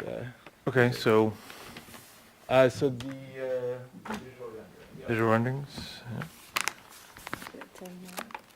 So we had our consultants take a look at the site. We did some mock-ups. So right here, this is looking from the proposed access road point. And what this is illustrating right here is that the system will be entirely located behind this vegetation right here. This will not be removed at all. It's a little bit difficult to imagine, but the system, essentially, these trees in the far back will be, some of them will be cut down up until roughly here. And the system will be situated up there, mostly covered by this current existing vegetation there. Okay, so nothing in this field? Right, that's correct. Everything there will be left. And the overall goal, overall strategy was to utilize the existing vegetation to naturally screen the site rather than kind of working against that. Is that the driveway going through that though? Yeah, so there will be, it's, the driveway will actually be going a little bit towards that way. So if you scroll down to the, and this was brought up in the planner's comments, but this road is actually, doesn't reflect our latest site plan. We had a conversation with the landowner. So is this the driveway here? Yeah, this was the old driveway, Okay. planned driveway, but it's actually gonna cut in a little bit soon, a little bit further north, without going across the entire site. Mhm. And that was due to the landowner's request. He wanted to leave some room over here to build a house, so that we couldn't really do much about that. It is his property, he can do as he wishes. So, Soundproof house. instead, we'll have this, we can have this updated, but the road will just, cut in right here and then come back up. The major reason to cut across the site like that is because this is a really steep hill. Mhm. So we had to come in at an angle without re-engineering the whole access road for this site, but still utilizing a lot of the existing vegetation to screen the site naturally, so. And as I mentioned before, there's a good amount of properties that are located to the south off the page here, off the view. There's a ton of vegetation that's going to be used, and those residents should not be able to see the project at all. Okay. Yeah, and likewise, there's, sufficient vegetation from, this property up here and other properties there. And as I was mentioning before, this is the tree line that we'll be utilizing to screen from any other properties or the road portion of Poplar Hill Road that meanders and kind of hits just north of this property. So just, let me just see something. Okay, so on this plan that you have here, you have the road in the correct spot? Yep. Okay. And then also, this tree line that you're saying will screen the solar panels, you don't own this, the property owner does not own this tree line. That's correct. So the property owner north of them owns the tree line, and they could cut those trees down anytime they wanted. They could theoretically, yes. Okay. Yes, that's a very possible scenario. Okay. All right, please continue. So that's, so if you scroll down, actually, let's hang on here. Mm-hmm. This is the wetland area that I was referring to before. Right. The only area that we're going to be impacting it, or depending on what configuration we go with, but we're trying to span a bridge that goes across it without actually impacting the footprint of the wetland. Okay. Yes, And they'll be there? that would be there. Okay. Below any thresholds to warrant a nationwide permit with the Army Corps of Engineers. What's the width of the wetland at that location? The width of the wetland is roughly, I want to say 30 or 40 feet, I want to say. Okay, so you're proposing a 40 to 50-foot bridge? Yeah, either a 40 to 50 foot bridge or a culvert crossing with some openings in the bottom so that water can run through it. Mm-hmm. We haven't finalized that design yet, but we're hoping to get that over to the with our SWIP submission. Mm-hmm. So we can scroll down from here. Okay. Here's another view right here. Kind of gives a good high-level view of the site. What you'll see when we do submit our SWIP package is there will be stormwater detention features along this area right here, just to minimize any potential stormwater runoff just going down, careening off the site. That was one of the big pieces of feedback we got from our initial meeting, I believe, from April last year.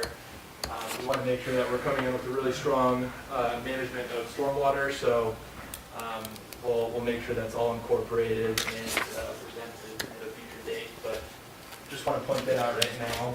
We have multiple stormwater features that we can go through at a later time once those are finalized. Okay. And just as I'm looking at this picture now, it occurs to me, the solar panels are going to rotate with the sun? Yes, that's Okay. correct. Because otherwise they're just facing west. Yeah. Okay. That is correct. So yeah, they'll be tracking east-west, Mhm. whichever is in the morning, they'll be oriented east and vice versa for the Okay. evening. There's not going to be any impact to glare. The modules, they use a anti-reflective coating on them, so any sort of concerns with glare, glint, that's has never been an issue with the modules that we use. But just wanted to point that out right now. Okay. And another view right here is kind of getting more vantage points. Again, this road will cut a little bit earlier Mhm. going that way. Is there presently a structure there, or that's part of the proposal? There's no permanent structure. There's a shed over there, and Okay. it's the landowner's, but there's no, I guess you could say, permanent structure. Is that where the house would be? No, the house would be, if you want to go up to one of the, I think the first page, yeah. So the house, this is their current shed that was previously an illegal structure, so they legalized this structure there.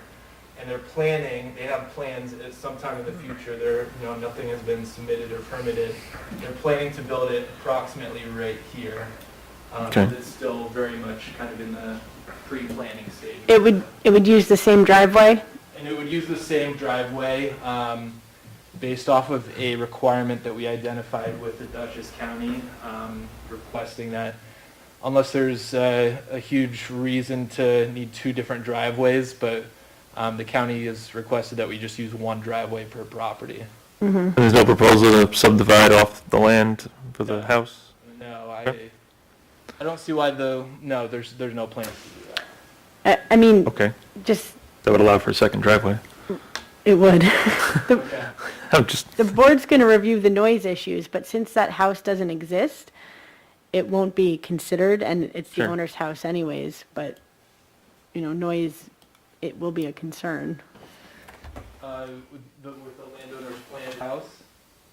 I mean, I assume, I can't tell what the distance is from there, but, Yeah, the noise, in terms of the operation of the facility, we're not the loudest equipment is, equivalent to human speech. And the loudest pieces of equipment are located here and here. okay. So, as you can imagine, if we're talking, this is 700 feet right here, so this is probably, 1,000 or so.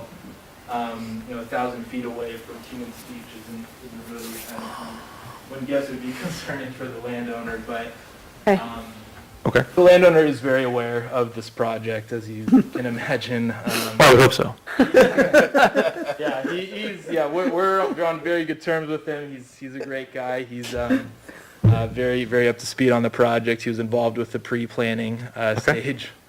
So he's not anticipating any huge concerns or any surprises along the way. So we're at this image. Yes, at this image, nothing more to mention here. Okay.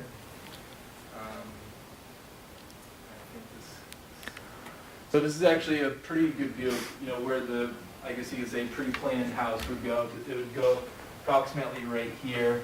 That's probably the last time I'll mention it, given how early the stage it is with them. Sure.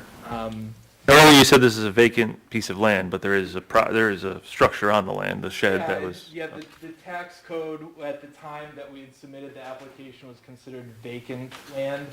I know that the landowner did apply for a shed permit, or I'm not sure exactly how he legalized his structure, but when we had done our early due diligence on the site, it was the tax use code property class was considered vacant Okay. land.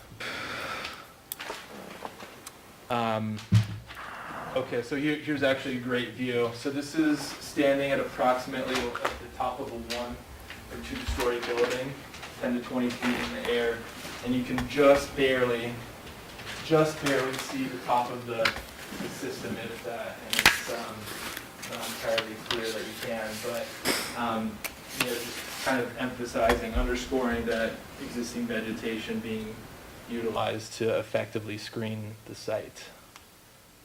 All right.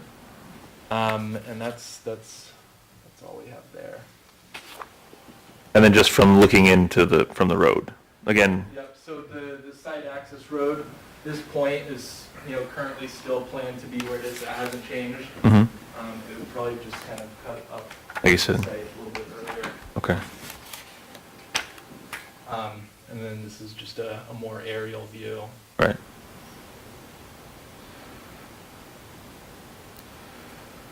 Okay.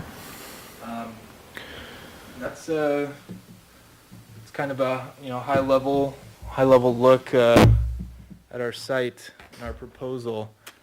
Are there any comments that we want to go through? I did get the planner's feedback from earlier today, so we can work on addressing those, but happy to go through anything else. All right, let me bring up parcel access here, so we can get a broader view of the property.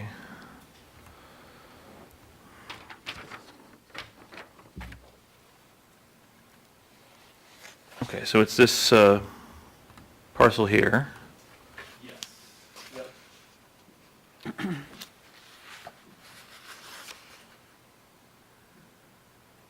Okay, so there are, okay, so you're north of McCarthy Road. There's some houses along McCarthy Road that back up to this Oblong Land Conservancy property, which is the southern buffer of your property. Okay, then you have this other property north of here. Did we as the planning board do a subdivision of these two properties a couple of years ago? Is that why this looks familiar? Well, I don't recall. It was a little further Same north. same last name, but But it wasn't these two properties, because we talked about the wetlands and, not this one. no? Okay. All right. We had a pre-app last year on this, and that might be why it looks familiar. Okay. All right, so.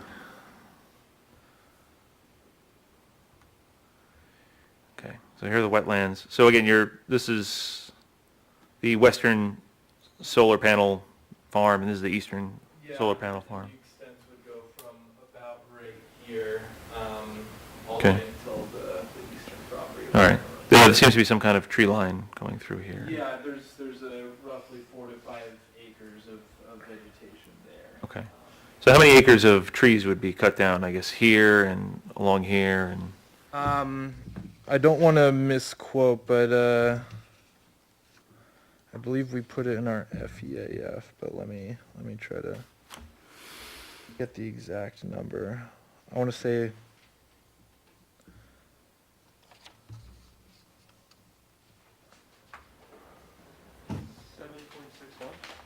okay, so yeah, I was gonna say roughly 7. 7.6. That sounds about right. Yeah, part 1 form says. Okay. I'm sorry, what was? 7 How many acres of, 7 acres of trees would. 7.61 acres of trees will be Well, cut down? what they say is forested, in the EAF, 7.61 acres. Is forested a And that would be 21st century way of saying cut down? yeah. Okay. No, I mean, there's the land classification is forested. Oh, I see. I thought you meant forested was a No, they're not new forested. age way of saying we're cutting down the trees, we're foresting them.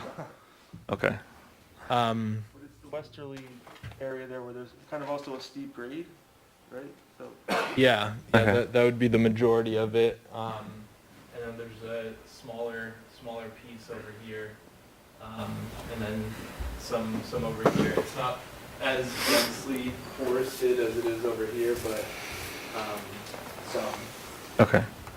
So you're trying to, you're trying to get as close to the wetlands as you can without going to the wetlands. Yeah, in coordination with the DEC, we're obviously most sensitive about the potential accommodating the bog turtle habitat and the rattlesnake Right. rattler. So that's our primary objective, is to make sure we're doing everything we can to accommodate the those habitats of concern, those species of concern, while we're providing the community with clean access to clean energy. Right. Those are two missions here. Okay. So, and it looks like are you trying to get the road to go over as narrow a piece of the wetland as possible, or because it looks like maybe it's going over a wider piece here? Yeah, we're trying to. Some things that are taken into consideration are turning radiuses of emergency vehicles like fire trucks, who obviously need a much wider turn radius of turning. Okay. So, in anticipation, trying to maximize and coordinate or economize the site layout, the topography, the landowner's requests. Right. Trying to go up this portion down in the south is a lot more difficult than trying to go up there, so we are kind of limited to the northern portion Sure. in terms of site access. But It looks like there's some kind of existing roadway here. Are you following this? Some kind of like farm yeah, if you, road or something? Yeah, we actually did utilize an existing farm track. Okay. And if you go to our site plan, I believe it outlines the, we tried to follow this path right here, which is just to the south. Okay, so that's what I'm seeing there. All right. Yeah, we tried to, Because but, this- in terms of just, yeah. Right, so according to this, it's probably about 40 feet across here, Yeah. and more like 66, Yeah. 60, 70. keep in mind, that's not the delineated wetland that they actually went out and field delineated. Sure. That's the state's Yeah. shapefile, but Okay. about right, yeah. Does the project work if the DEC takes jurisdiction and there's a 100-foot adjacent area? That's, in short, it does work. It's going to require more time to make sure that the project is being appropriately accommodating of the species. Because it's a jurisdictional wetland does mean that we have an increased time for them to review it and ensure that we're not, when we're providing an overall net benefit to both the wetland and the potential species. But in short, yes, it does work, but we just need to be very cognizant and aware of how we're accommodating those factors. Okay.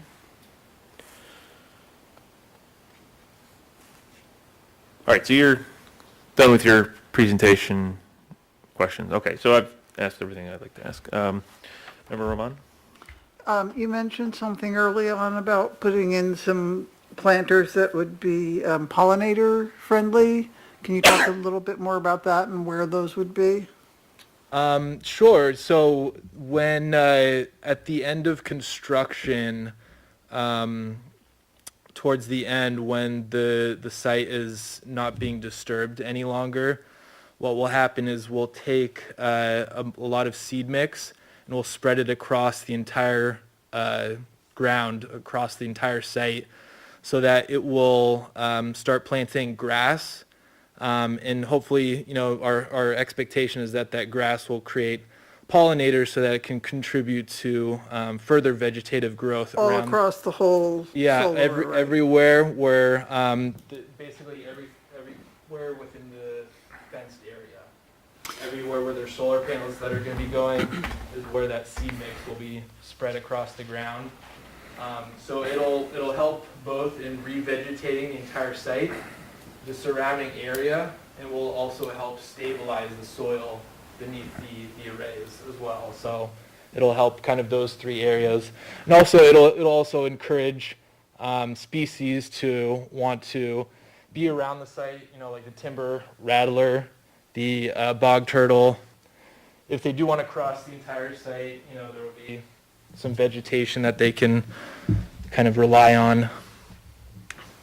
And is there any thought about doing any kind of plantings to replace the 7 or so acres of trees that will be removed? We are open to it. We didn't notice any specific zoning requirement in terms of replacement, but we're certainly open to the conversation Yeah, about. I don't think, as far as I know, there's no requirement for it. I just think it would be a good idea. Yeah, what we could do is we usually have a site restoration plan. So at the end of the 20 to 45 year period, when either the site is decommissioned or the landowner, doesn't want the site anymore, when his lease period has expired, we can incorporate the restoration and replanting of the lost vegetation forest to ensure that everything is truly restored to its original condition, or at least within a mapped period of time it will be. Okay. So I'll make a note of that now, just so we can include that. Thank you.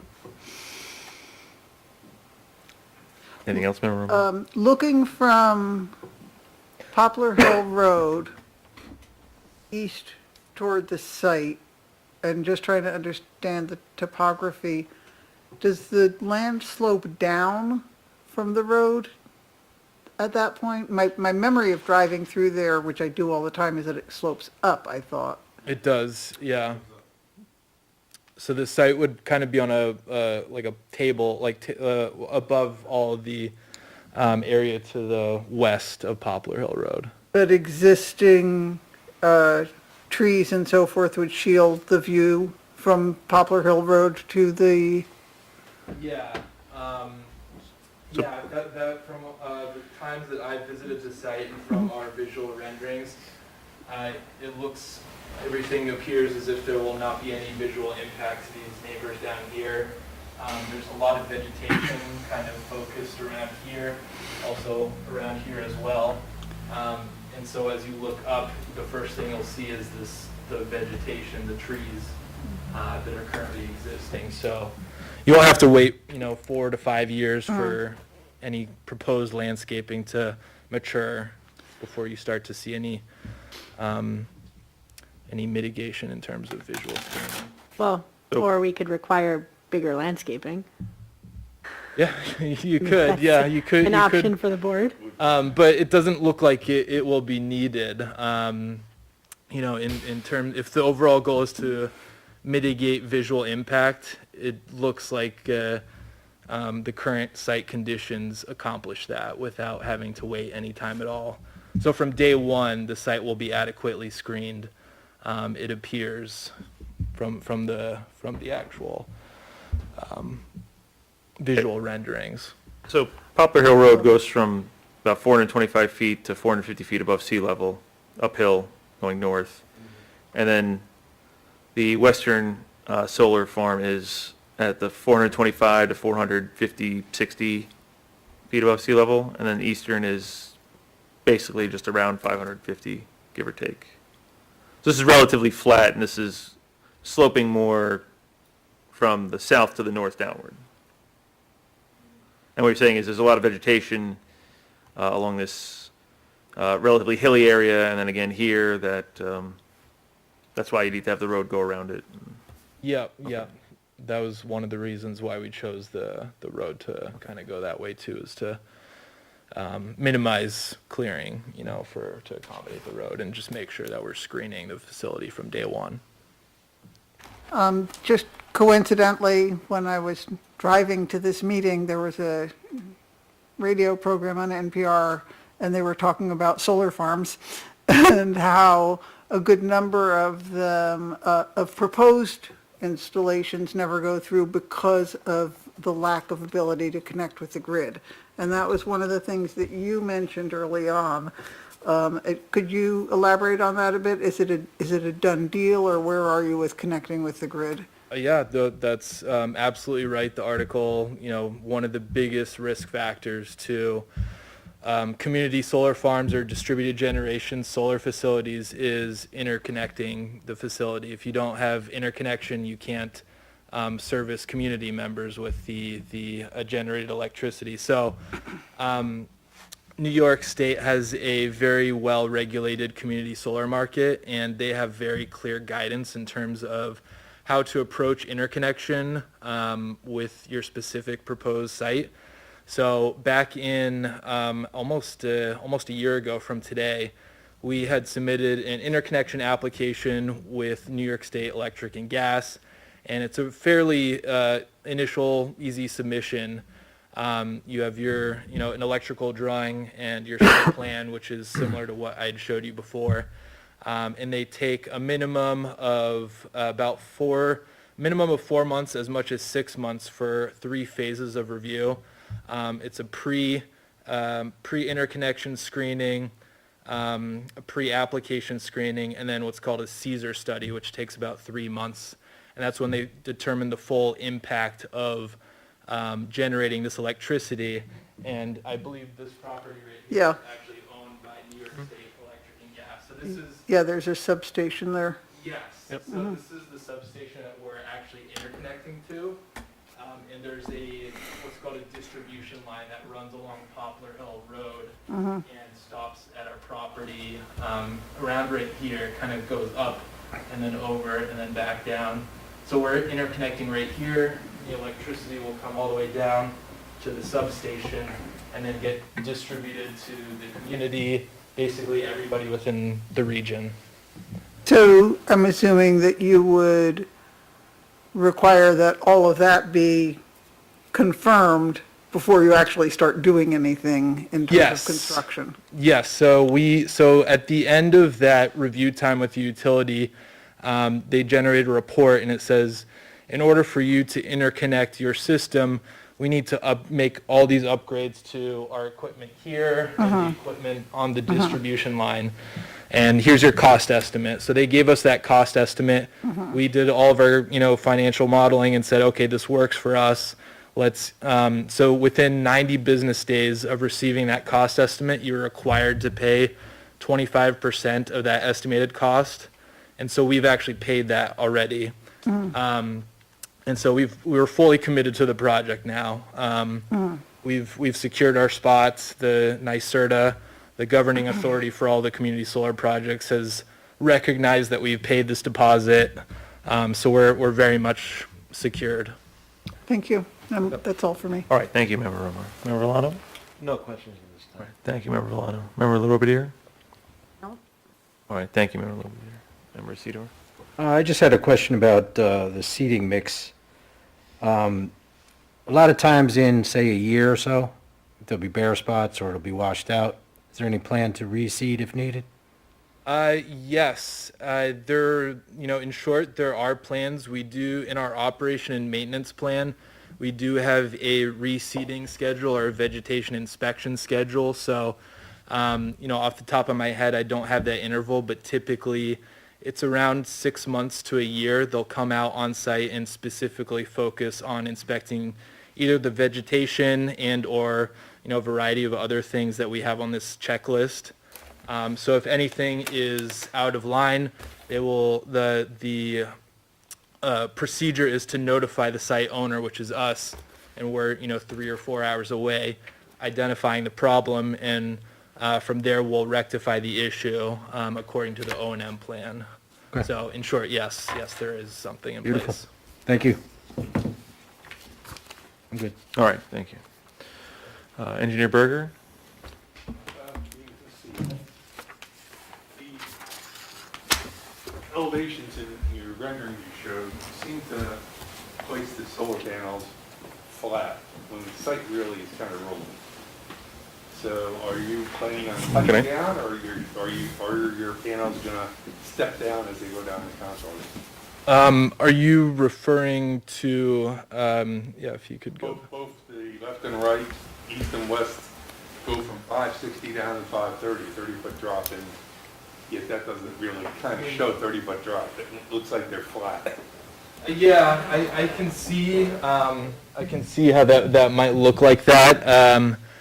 I can relay that comment to our engineers who. You're not planning on taking 30 feet out, you're planning on stepping it down, right? Yeah, we're planning on gradually smoothing it down. So yeah, what you saw in the existing condition site plan, that will very much be modified to kind of create a more gentler slope, if that makes sense. So on your grading plan you're going to provide later, you're going to show any grading you need. Yes, that's correct. I believe we actually showed some grading. Slope. What's that? Steep slope to keep it under your maximum slope. Do you show some grading? You don't show any grading on the in the majority of the field. Okay. It's only shown on the western slope, which is a little steep, and that's just to make it smoother, which makes sense. Yeah, and that is very much planned to be the extent of our grading. Planning on being like you're showing the rendering, there's going to be a lot more grading. Right, it seems like there's a knoll here that's gone, sure. Oh, I see what you mean. Okay. I think you're going to step it down when you're going to build it, which is fine, but we need to make sure that's what's on it. Yeah. But if you are going to take down that knoll, we need to know it. Sure. Yeah. No, that makes sense. Maybe if you go to the visual rendering, I think there might be a better view. And if you scroll down a bit. Yeah, it still looks like it's pretty straight across. This is a knoll. It looks like it's a straight, a little bit slanted, but still more of a straight. Yeah, the right side looks a little higher than the left side, but Yeah, not, it's still a straight line. I'll have our. And based on these contours and my knowledge of solar farms, if you kept the contour right here, they'd be stepping down and you'd see a more of a step down approach. I'll have our engineers. What you're doing, that's fine, but it'd be nice to know. Yeah. When Don and I go out there, we go, what are you doing? Yeah, to my knowledge, everything was imported directly from the CAD, the drawing that we were working from, but. Well, solar panels are typically, even on ones that move from east to west, are level. They don't slant at a 10% slope. Yeah. In order for that to work there, the panels are going to be slanted. I see what you mean. That's not how you build them. You build them level and they move. Yep. No, that's absolutely right. Yeah. So the rendering, so what you're saying is that the next one north of it should be maybe a little lower, then a little lower, okay. Whereas they have it at kind of a just big smooth curve. you don't build them that way. They Sure. come down. Yeah. Okay, It thank looks you. pretty though. For- So. It does look very, Yeah. Right. Yeah. Yeah. No, I completely agree. Secondly, on the plans, C100 in particular, it notes that the topo is from LiDAR, which is from the county, surveyor seal or survey reference. And you need to have a bearings and distance, and survey that have to be done by a surveyor. Okay. So do you have a surveyor that worked on this, or? We did have a surveyor that did the Alta topo survey for this site. Okay. I'll make sure that gets included. And the wetland hasn't been delineated and surveyed yet? That's correct. We didn't include it within here. The Army Corps and DEC are still doing their final review, so we wanted to wait before we had this included here, but we did accommodate for any sort of delineated areas on the site plan. Delineated and surveyed. What's that? Surveyor located it? Yes, a licensed land surveyor. Oh, that's the seal and. Yep. And you're gonna be doing the SWIP and stuff down the road, so. Yep, that's correct. You mentioned something about the road being pervious? Impervious. Okay, so. you did say, Sorry, you did say pervious. pervious, You did say pervious, to treat the stormwater. I did say pervious, right? yes. Yeah, okay, that's what I meant. Because gravel is really not much of a pervious. After it gets compacted, it really turns into a. I think there's a rule for solar farms and roads. Okay. Technically, yes, but also under our chapter 65, it says in our experience with solar farm roads are, we get a large kind of stormwater going off. Right, I mean, it's really So the impervious, yeah. practicality of DEC saying it's not a problem, and the reality that it is. Okay. In your SWIP, just taking into consideration that the water from that road needs to be taken care of somewhere. Yeah, no, You know, you may be able to exempt it from the state SWIP. We have our own chapter 65 here, which doesn't exempt it. yeah, absolutely. I can tell you now that we do have stormwater features that run along the road that do take the access road into consideration, especially the portion that is used between the site access and the site. But, you know, that's as much as I know right now, so. We just had a very fun time with it, and I use fun Liberally. with that. And the code enforcement and myself spent a long time getting to a decent settlement with the last solar farm, so we want Oh. to do that again. Okay, gotcha. And they kept quoting state DEC, and we kept quoting chapter 65. Okay, that's not something we want to get into, so I'll make sure I keep in touch with you. So are there currently, Engineer Berger, are there any, is there potentially a need for retention or detention ponds, just given all the impervious surface of the solar panels and? There's enough land there, if they could show enough swales and enough where the water is directed to where it's been not disturbed enough, Mhm. they probably could make it work. It's just how they collect it and send it in. Right. The last solar farm had plenty of land too, but they chose to take all the water and send it right down to the main road. Right. Bypass any of the open area. Yep. If you utilize a lot of the woods you have there, and a lot of the area, you could probably make it work, but you need to. I'm just wondering about the slope of this hill here, and then you have just the water coming off the solar panels. There could be a lot of acceleration of the water coming down this hill. I know DEC says that doesn't exist, but it really doesn't. Well, yeah. We won't talk about the DEC then. But so the conversations that I've had, and this will get finalized with the final SWIP, but we're gonna put some kind of a trench along this area right here that captures all of the runoff across the entire site to an extent, and then we're gonna put that's all gonna drain into a larger basin that's gonna be located here. Okay. So that will collect it, and then along the roadway down across the site towards the access road, there's going to be smaller features. Just want to point it out early on. Oh, yeah. And- No, absolutely. Engineer Berger, the town doesn't have a specific solar law, so when they count impervious, it's just the pole or is it the panel? We're taking the whole thing. Panels as well. Even when DEC says no, we choose to. Wherever So the their water hits. calculations need to reflect the impervious surface being the whole panel Yes. of every array. Okay. Again, I mean, we consider the roofs of houses to be impervious, even though the water is going to go to the grass The same reason. off the house, but still. Same logic. Okay. This is just 9,000 very small roofs that you're proposing. Exactly. Okay. All right. Essence. Anything further, Engineer Berger? Thank you. Attorney Polidoro, any legal questions?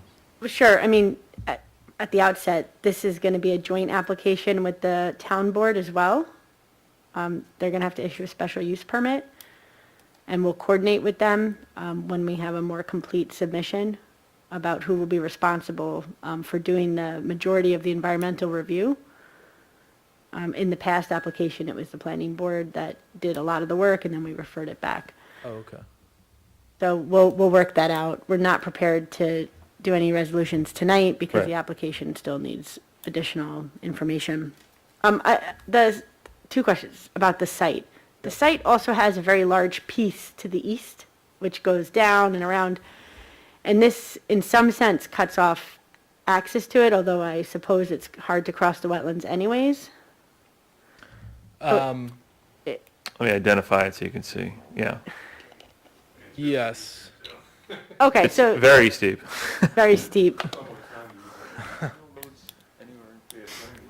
Okay, so there's no need to plan for future use because of the slopes and the wetland. It's, Right, because there's other wetlands here before it gets really steep. Be able to go around that hammerhead like that to get to it, be great on it. Yeah, also it's a part of a resource conservation area, so it's kind of preserving it is how we imagine it. Okay. And then the site does have some important farmlands and soils, farmland soils. So can you confirm that you're not going to strip those soils? Because it goes back to restoring it in 30 years if there's no soil. Yeah, absolutely. In short, we're not going to be exporting any soils. In terms of ground compaction, our site management plan does address, minimizing ground compaction to encourage looser soils to the greatest extent practicable.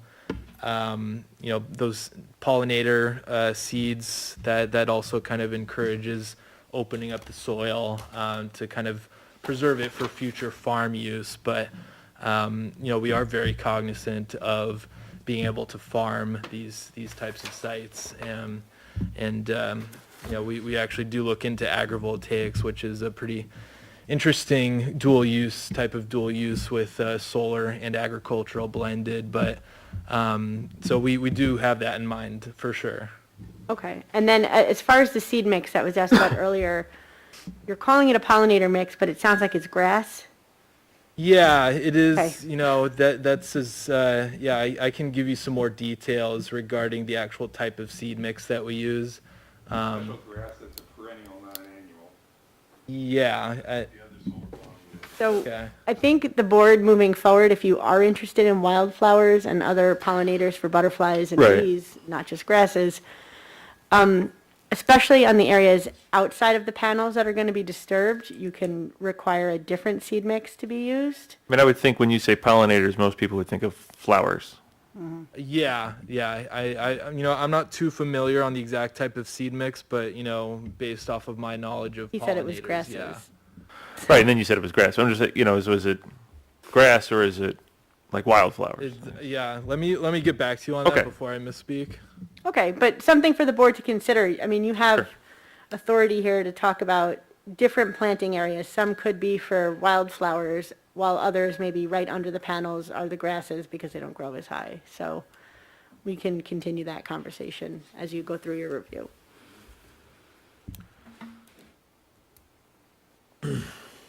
Okay, anything further? That's it. Thank Okay. you. Planner Werner? Sure.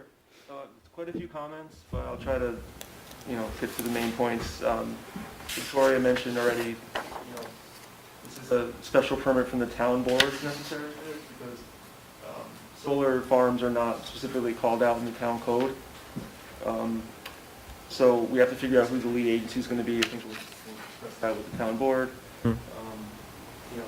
Planning board can do the secret review, and then town board can use those findings to issue the special permit. We'll talk more about that. It is a type 1 action for SECRA, based on just the amount of acreage is being disturbed. It is a major project pursuant to the town code. It's going to require Chapter 65, which Joe mentioned.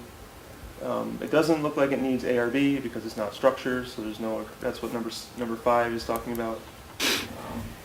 Number 6, just noting that the agricultural data statement was missing some information, so just take a look at the requirements of that and this permit and update that as necessary.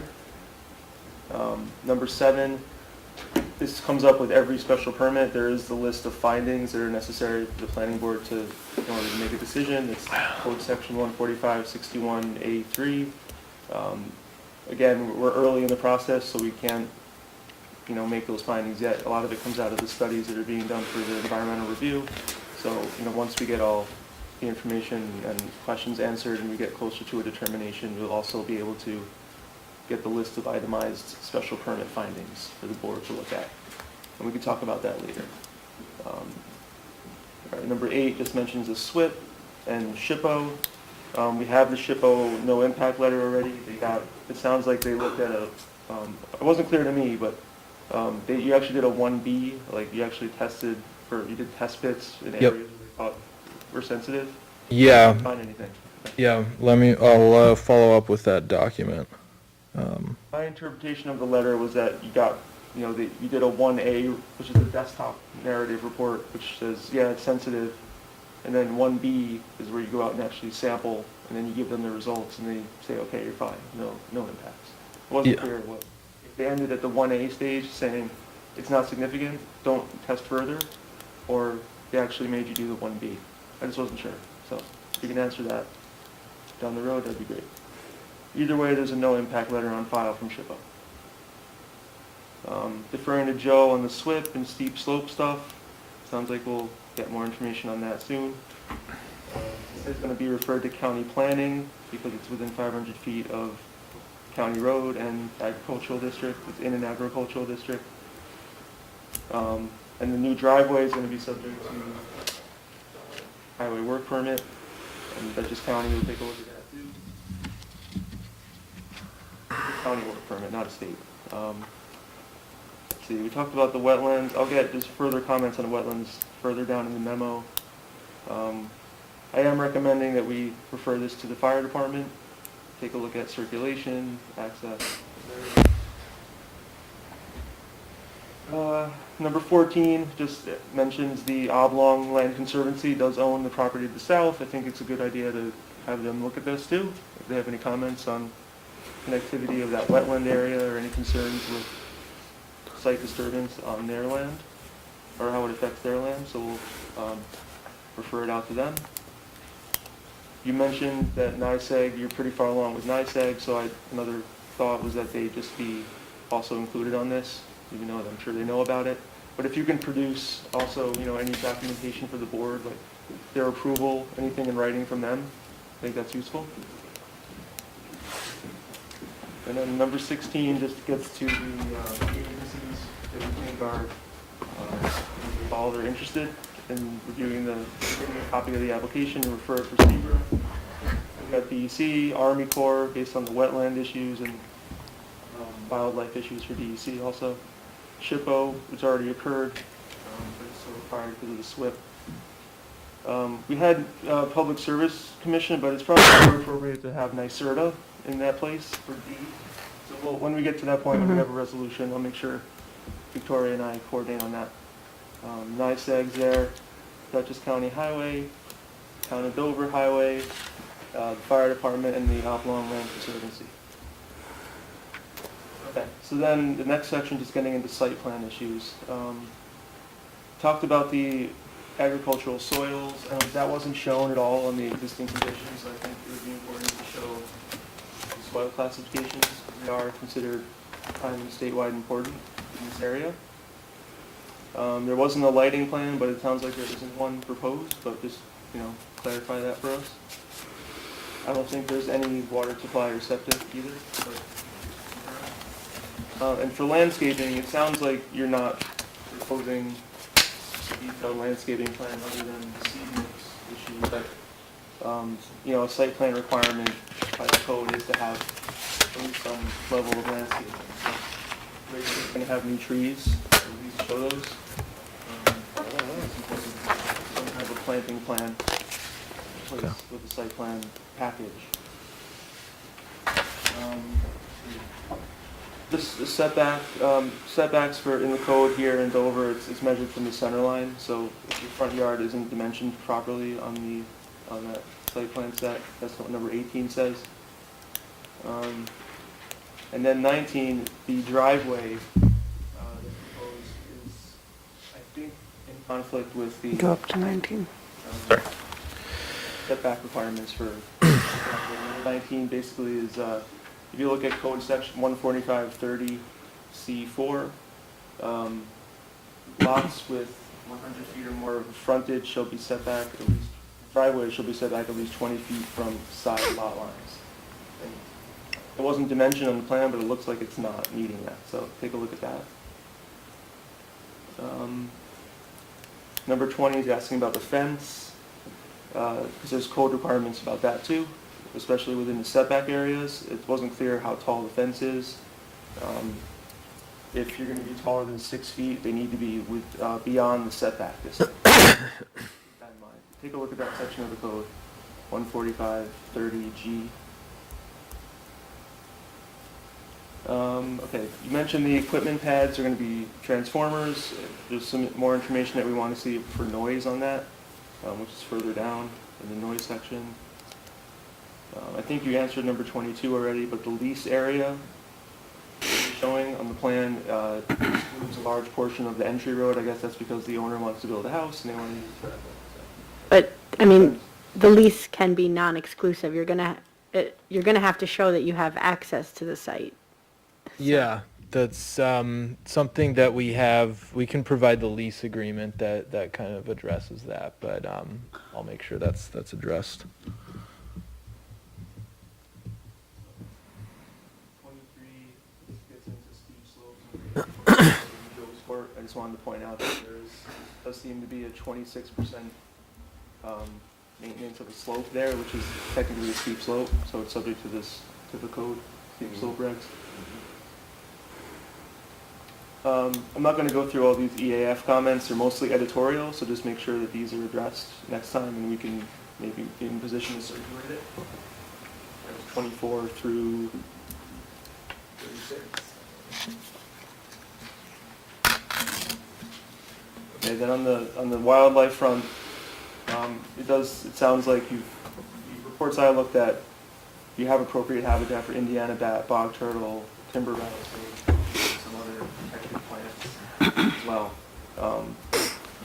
But it sounds like you're just starting to get DEC and Fish and Wildlife engaged, so the board needs to be copied on all that correspondence moving forward. And DEC is going to be preferred.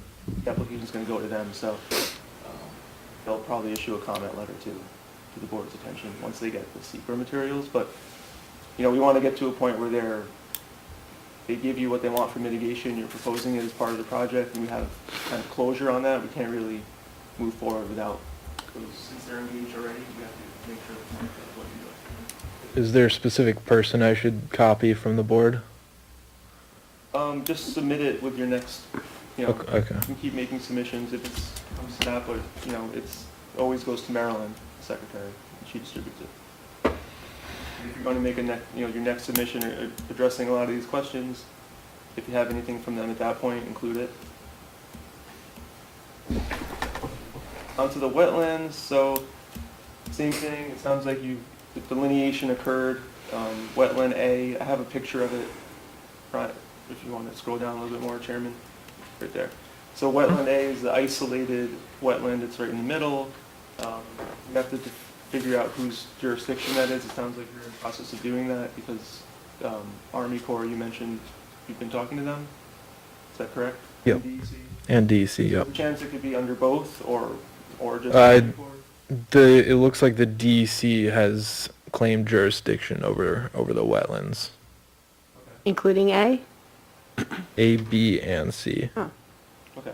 Are they going to validate the map and? Yes, they are. They're going to verify the wetland delineation. It's currently being planned. We've completed the delineation. Yeah, we have completed it. It's currently not being shown up because we're waiting for DEC to verify. So then your next plan set's gonna have a 100-foot boundary and everything's gonna shift. Yeah, no, we're still gonna we're still gonna talk to the DEC about working within the 100-foot buffer area. So pending their approval, we'll see how the conversations evolve, but everything will be done in coordination with the DEC. Again, it's important just to keep all that correspondence for the file so the board should get it. Yep. All right, just so it's clear, with the diagonal lines, that's the wetland, and then the blue line around is the 100-foot buffer. Okay, and then the dark blue is what you're proposing as the boundary of the Yeah. fencing, I guess, and the solar panels are contained within that fencing. Yeah, Okay. roughly. So there wouldn't, There is, you'd lose 1% if you pulled it out of the 100-foot buffer? Maybe 2%? Yeah, not a ton, as it's shown right there. Right. Yeah. Okay. Okay, so we know at this point that that the freshwater wetlands permit is definitely required for Yes. crossing the wetland, and then we'll see what they say about the buffer areas and maybe modifying the layout. Okay, then on the visuals, I had, so starting at number 39,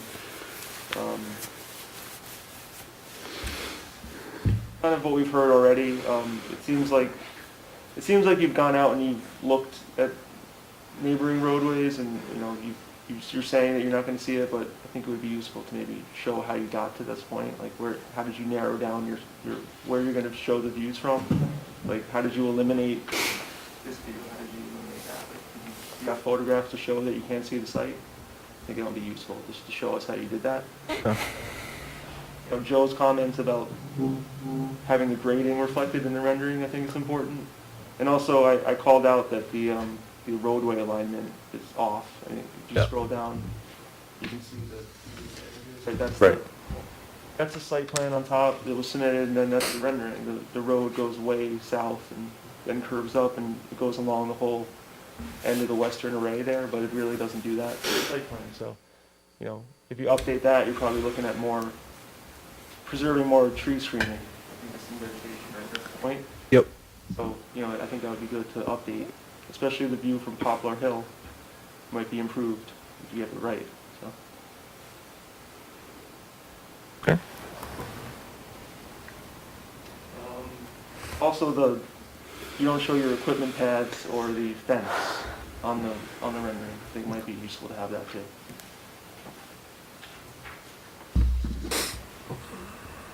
On the noise issue, I guess, I think when you're talking about these kind of uses, like, especially in an area like this, it's pretty quiet currently, right? It might still be a quiet transformer, but if it's a tonal noise, it's considered annoying. I think it's important to at least show us.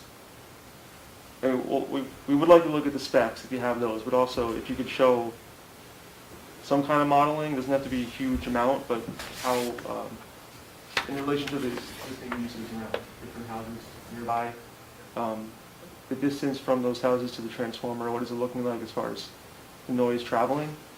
So a little more information on noise.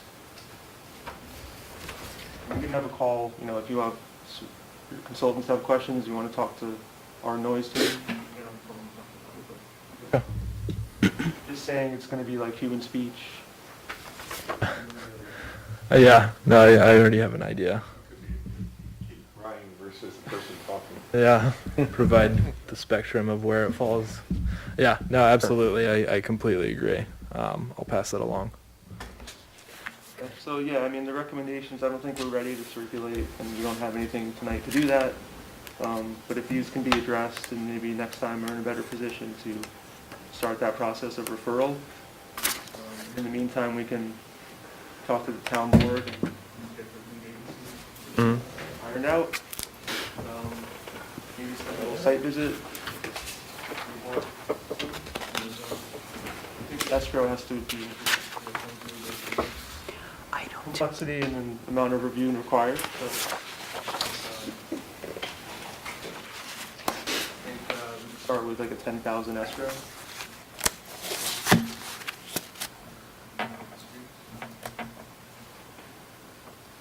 That's all I have. All right. Before I get to any of the stuff, just having heard from our consultants, does any member of the planning board have any further comments or questions at this time? You mentioned it about a 6-month construction period. When are you hoping to begin? That's a really good question. With all this stuff going on right now, there's a lack of availability in terms of man hours to construct a facility. So probably not looking at this year, probably looking maybe to 2023, perhaps even 2024, depending on how things spring back in terms of availability for manpower. But that's kind of up in the air right now. We're trying to do our best for planning for that, but we are very much aware of the lack of personnel available for construction right now. and the complications that kind of arise from that. What's the availability of the solar panels themselves?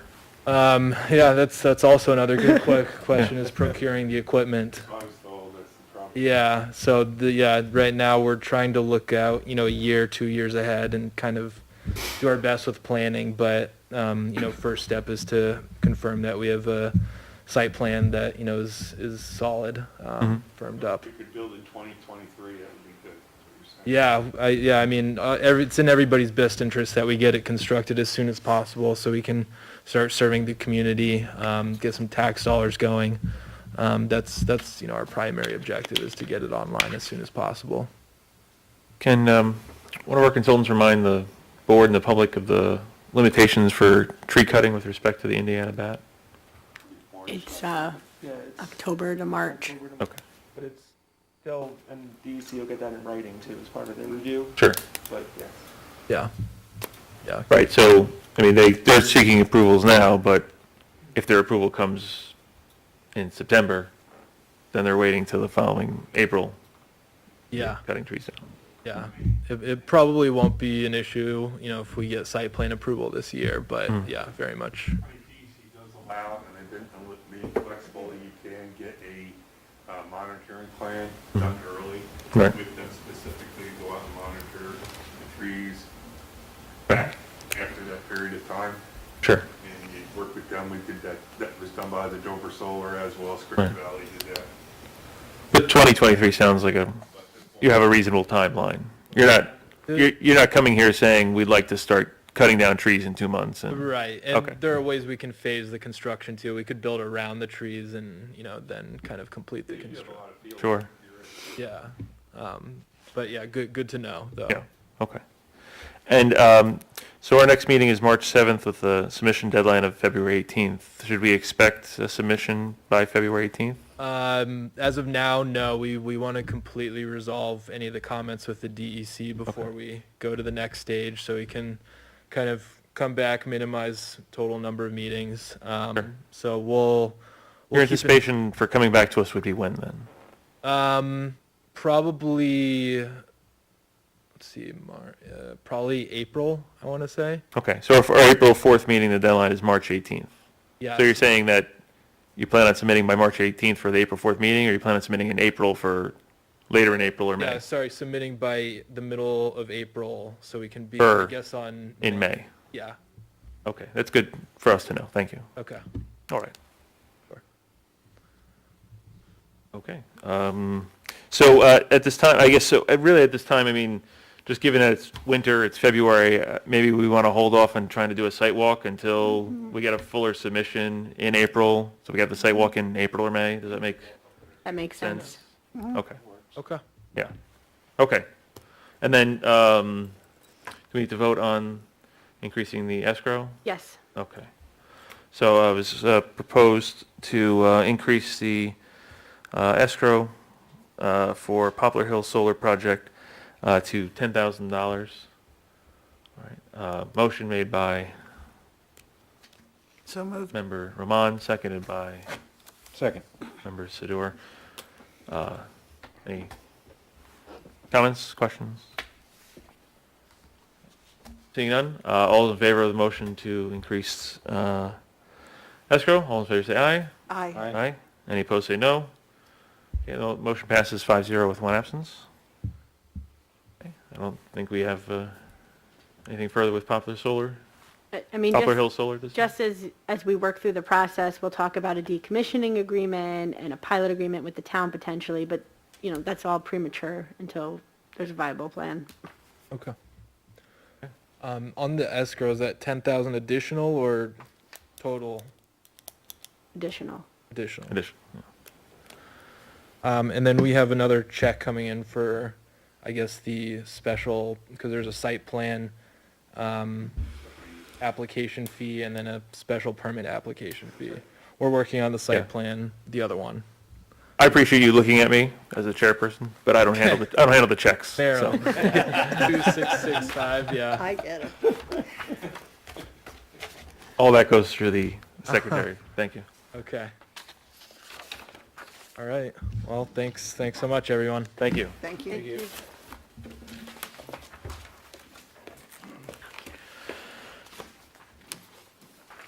All right, so next we have Dover Estates subdivision. Please come to the podium. Good evening, ladies and gentlemen of the board.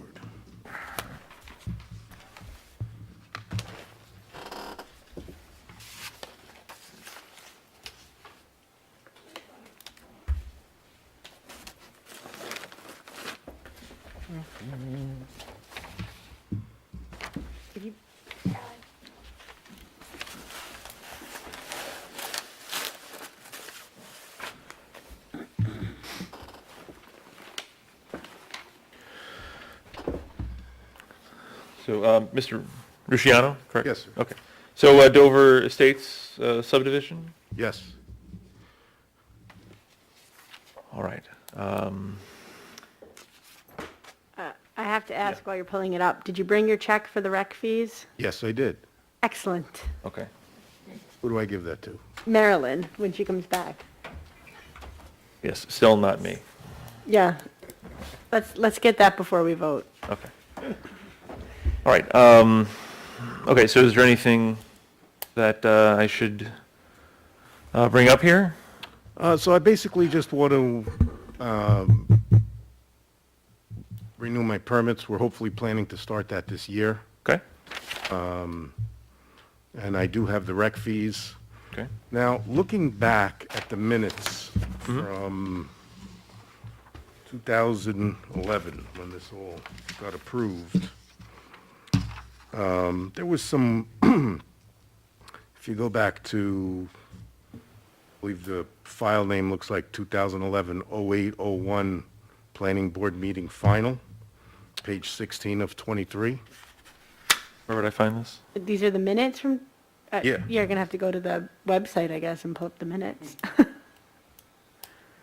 Could you, do you have a copy you could show me right now, please? Yeah, It'd just be quicker than trying to find That's it. right. It should be, Under correspondence, or? yep, right away, where, previous resolution. Okay. Previous resolutions? Okay. Okay, so we have the resolution from August 1st, 2011. Okay, so that's what you have here is the start of that resolution. Right, so, Okay, so you can have this back. I see it here. okay. Thank you.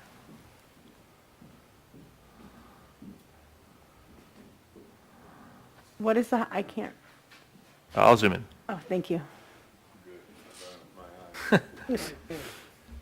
I'm almost on top of it and I can't read it. No, there we go. All right, so resolution granting conditional final subdivision approval and erosion and sediment control permit dated August 1st, Right. 2011.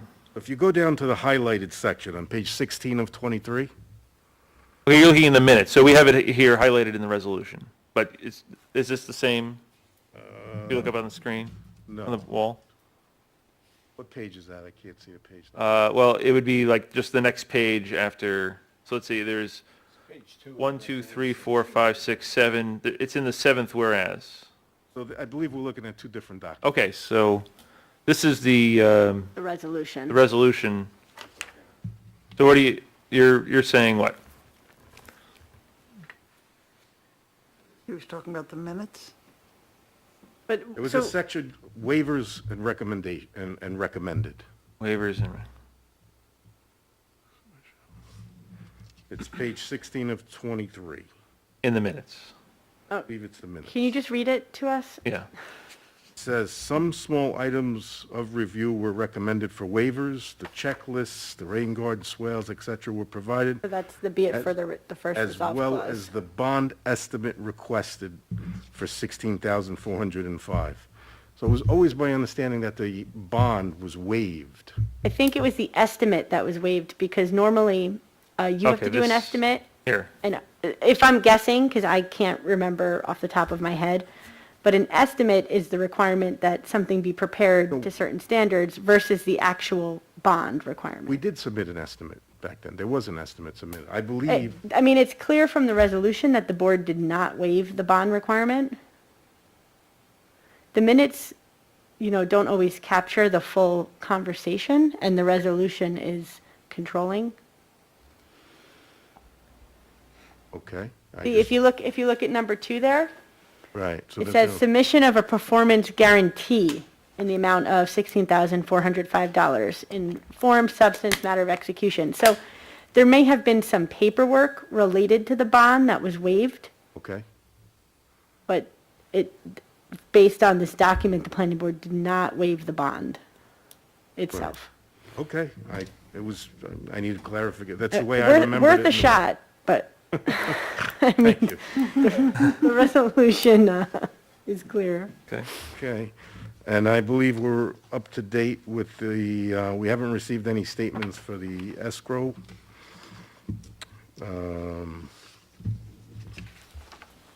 No.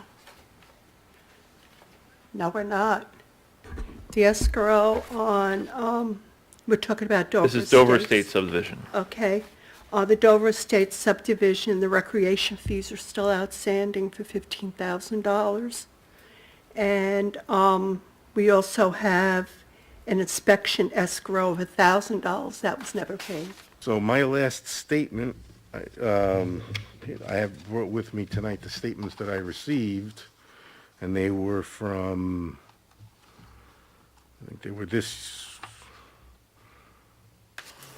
The inspection escrow is forward-looking. Joe is billing right now against a project escrow if he spends any time on this.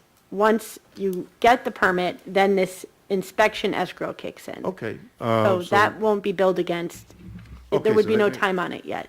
All right, so then I will, can you repeat what we owe you? The Dover Estates subdivision, there's a payment of recreation fee of $15,000. That was not paid.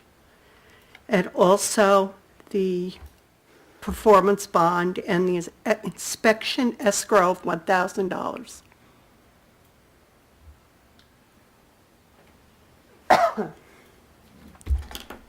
Okay. And so I'll read that out in the resolution that we have tonight. Okay, so I have a performance bond and a $15,000 check. I never received an invoice for the inspections, so I didn't know to pay it. So the Maryland, Go ahead. I was going to say Maryland can collect the recreation fees, but the performance bond's going to have to go through the town board. They need to approve the agreement, the form of it, et cetera. So No, it comes to me. It comes to you And then first? I give it. Okay. Yeah. I've been corrected. But accepting it does not satisfy this yet. Yeah. There's more work. Thank you. Thank you. All right, this is the $15,000 for recreation fees and the performance bond. Okay. Great. All right. Got it. I'll send you the receipts tomorrow when I'm in the office. Okay, so our extensions are, We'll have to read the resolution, okay, and then we'll see what other discussion may be warranted, okay? So, again, this is Dover Estates subdivision resolution granting 6-month extension of erosion sediment control permit approval, Dover Estates subdivision. I'm going to curtail a bit of my reading of this. So, whereas on August 1, 2011, the planning board granted a conditional final approval for the subdivision plat entitled Dover Estates, Town of Dover, sheets 1-14, dated 10/21/04, last revised 6/11, prepared by Northern Westchester Civil Engineering, PC, and granted an erosion sediment control permit for disturbance shown thereon. And whereas pursuant to section 65-8K of the code, the planning board may grant an extension of time to complete the work contemplated under an erosion sediment control permit if, in its discretion, the planning board finds that such extension was warranted.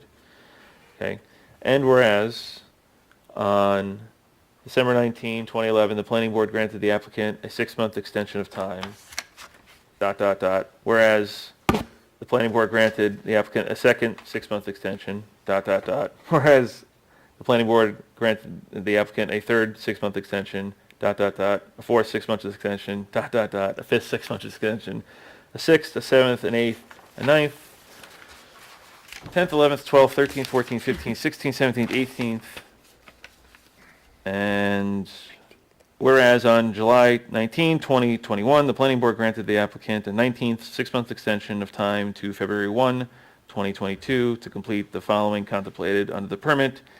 And whereas the applicant has requested an additional extension of time to complete the work authorized under the permit.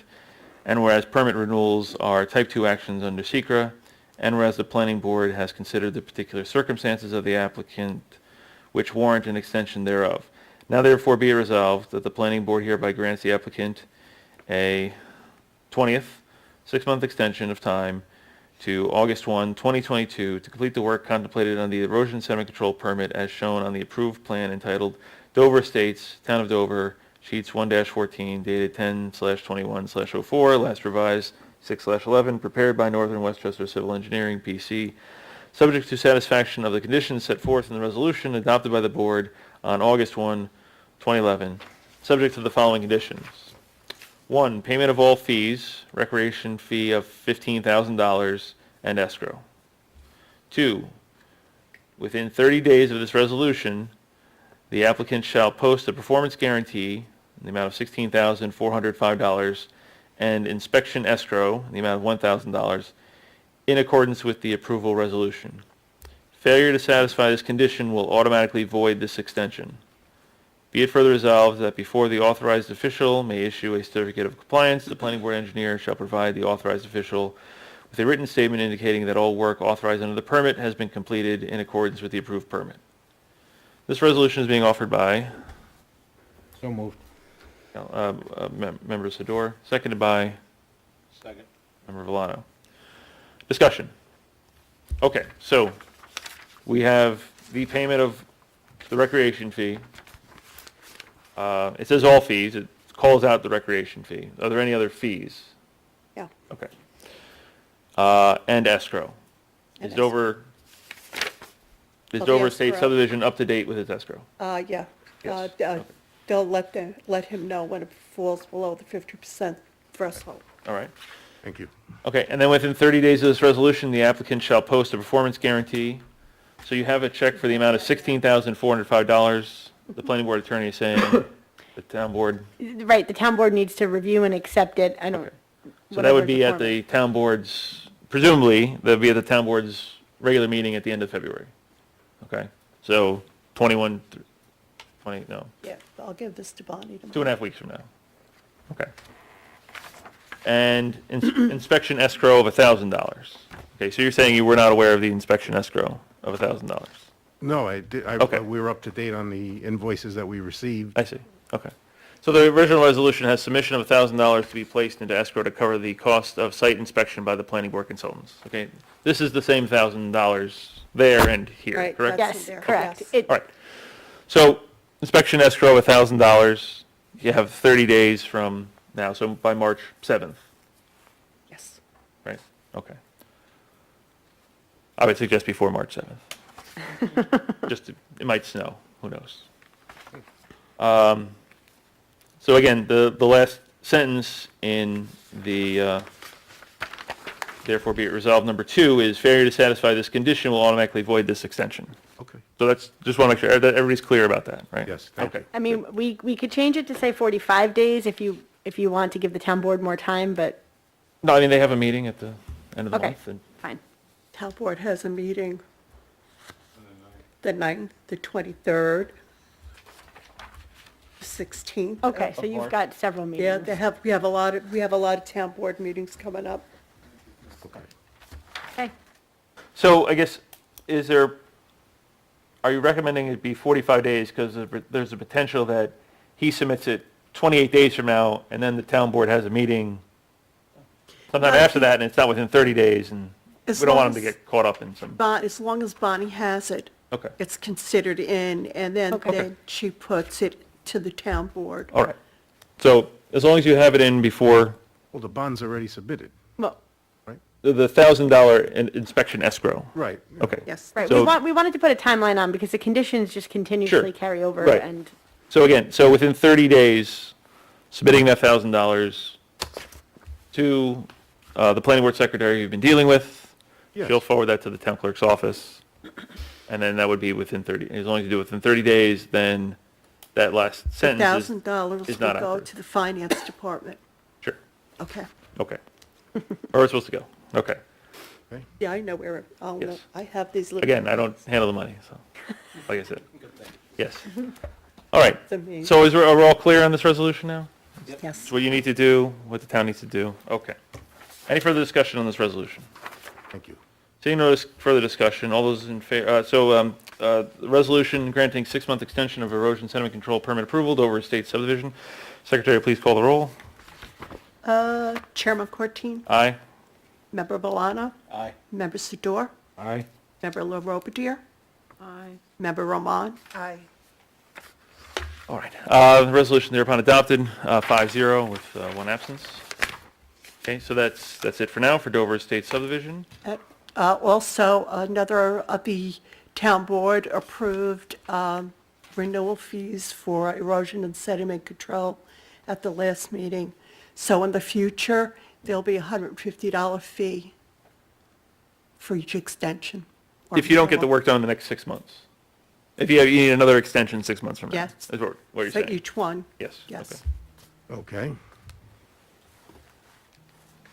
Someone's phone is probably, hey, it's 9:38 at night, where are you? All right, so we're on to Rusciano erosion sediment control permit. This is for 236 and 246 Cricket Hill Road, Correct. correct? Okay. It's the fill material that we'll be getting from Dover Estates. Right, and brought up to the, yeah, we went over this like 6 months ago or a year ago. Okay, so is there anything further you wanted to add to this? Well, we need to extend it as well. Okay. All right. So let me read the resolution, then see if there's any comments or questions. All right, resolution granting extension of erosion sediment control permit approval, Rusciano erosion sediment control permit. Whereas on February 1, 2010, the planning board granted the applicant, Peter Rusciano, an erosion sediment control permit for disturbance as shown on the plan entitled Proposed Fill Plan Rusciano Property, prepared by John Mayer, Consulting, PC, dated July 7th, 2009, last revised January 6, 2010, to expire on February 2nd, 2011, subject to several conditions, including submission of a performance guarantee in the amount of $3,000.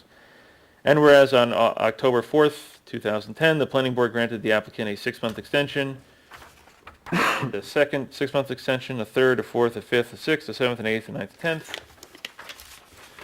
11th, 12th, 13th, 14th, 15th, 16th, 17th, 18th, 19th, 20th, 21st, 22nd, so it's 21st, and whereas on July 19th, 2021, the planning board granted the applicant a 22nd 6-month extension of time to February 2nd, 2022, to complete the work contemplated on the permit, and whereas the applicant has requested an additional extension of time to complete the work, and whereas pursuant to section 65-8K of the code, the planning board may grant an extension of time to complete the work contemplated under an erosion sediment control permit if, in its discretion, the planning board finds that such extension was warranted, and whereas permit renewals are type 2 actions under SECRA, and whereas the planning board has considered the particular circumstances of the applicant which warrant an extension thereof, now therefore be it resolved that the planning board hereby grants the applicant a 6-month extension of time to August 2, 2022, to complete the work contemplated on the erosion sediment control permit as shown on the approved plan entitled Proposed Fill Plan Rusciano Property prepared by John Mayer Consulting PC dated July 7th, 2009, as last revised, subject to the following conditions. 1. Payment of all fees and escrows, including site inspection escrow of $500. 2. Proof that the required performance guarantee in the amount of $3,000 will remain in full force and effect until at least August 2nd, 2022. Be it further resolved that before the authorized official may issue a certificate of compliance, the planning board engineer shall provide the authorized official with a written statement indicating that all work authorized under the permit has been completed in accordance with the approved permit. This resolution is being offered by So moved. Member Sador, seconded by Member Villano. So Discussion. I have discussion. Yes. So Marilyn was assisting, and she added in item 1, the site inspection escrow of $500. So that is due and owing? That's still due. Okay. Okay. So to be consistent with the prior resolution, Yes. do we want to put a time limit for submitting this escrow?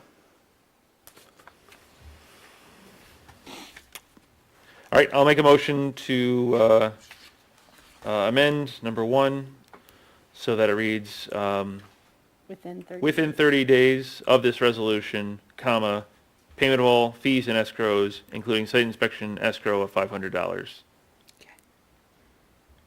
And then. Period. Failure to satisfy this condition will automatically void this extension, period. Okay, so July 22nd, 2021, we received, Oh, I'm sorry, just 1 second. oh, I'm sorry. So, I made a motion to amend the resolution, seconded by Second. Member Sador. Any discussion on the amendment to the resolution? Seeing no discussion, all those in favor of the amendment say aye. Aye. Aye. Any opposed, say no. Okay, the resolution is thereupon amended 5-0 with one absence. Mr. Rusciano, please go ahead. I just had a question. We received an invoice back in July, and we paid it, and nobody told us about $500. That wasn't for site inspection. That Okay. would be for regular escrow. Okay, all right, now I understand. Thank you. Yeah. Welcome. The sentence reads, payment of all fees and escrows, including the site inspection fee of $500. I'm presuming it's similar to the $1,000 inspection escrow That's Yes. forward for looking. the previous, in the other resolution. I understand. Thank you very much. All right, thank you. Any further discussion on this resolution as amended? Okay, seeing no further discussion, all those in favor of resolution granting extension of erosion sediment control permit approval for Rusciano erosion sediment control permit as amended. Aye. Secretary, please call the roll. Chair McCourtine? Aye. Member Valano? Aye. Member Sador? Aye. Member LaRobertier? Aye. Member Roman? Aye. Okay, the resolution thereupon adopted 5-0 with one absence. Okay. I think we're all set for tonight. Everybody knows what they're supposed to do. Thank you. Thank you. Oh, great. Thank you. All right. Now, on to the next item on the amended agenda for attorney-client communication. So I'll need the planning board to entertain a motion to enter attorney-client Client session. communication, similar to executive session. Joining us will be Victoria Polidoro. Attorney Victoria Polidoro, Yes. and that's it? Yes. Okay. So, I'll make that motion, seconded by? Seconded by Member Villano. Discussion? Seeing no discussion, all those in favor of attorney-client communication, aka executive session, all in favor say aye. Aye. Any opposed say no. All right, the vote is 5-0 with one absence. We are now in an attorney-client communication. Okay, we should stop the video.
All right, so I'll need a motion to come out of attorney-client communication.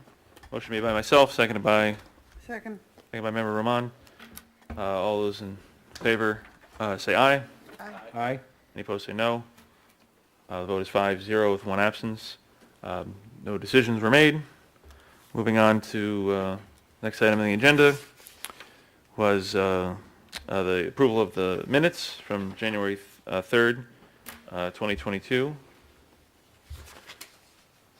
Anyone have any questions about the minutes?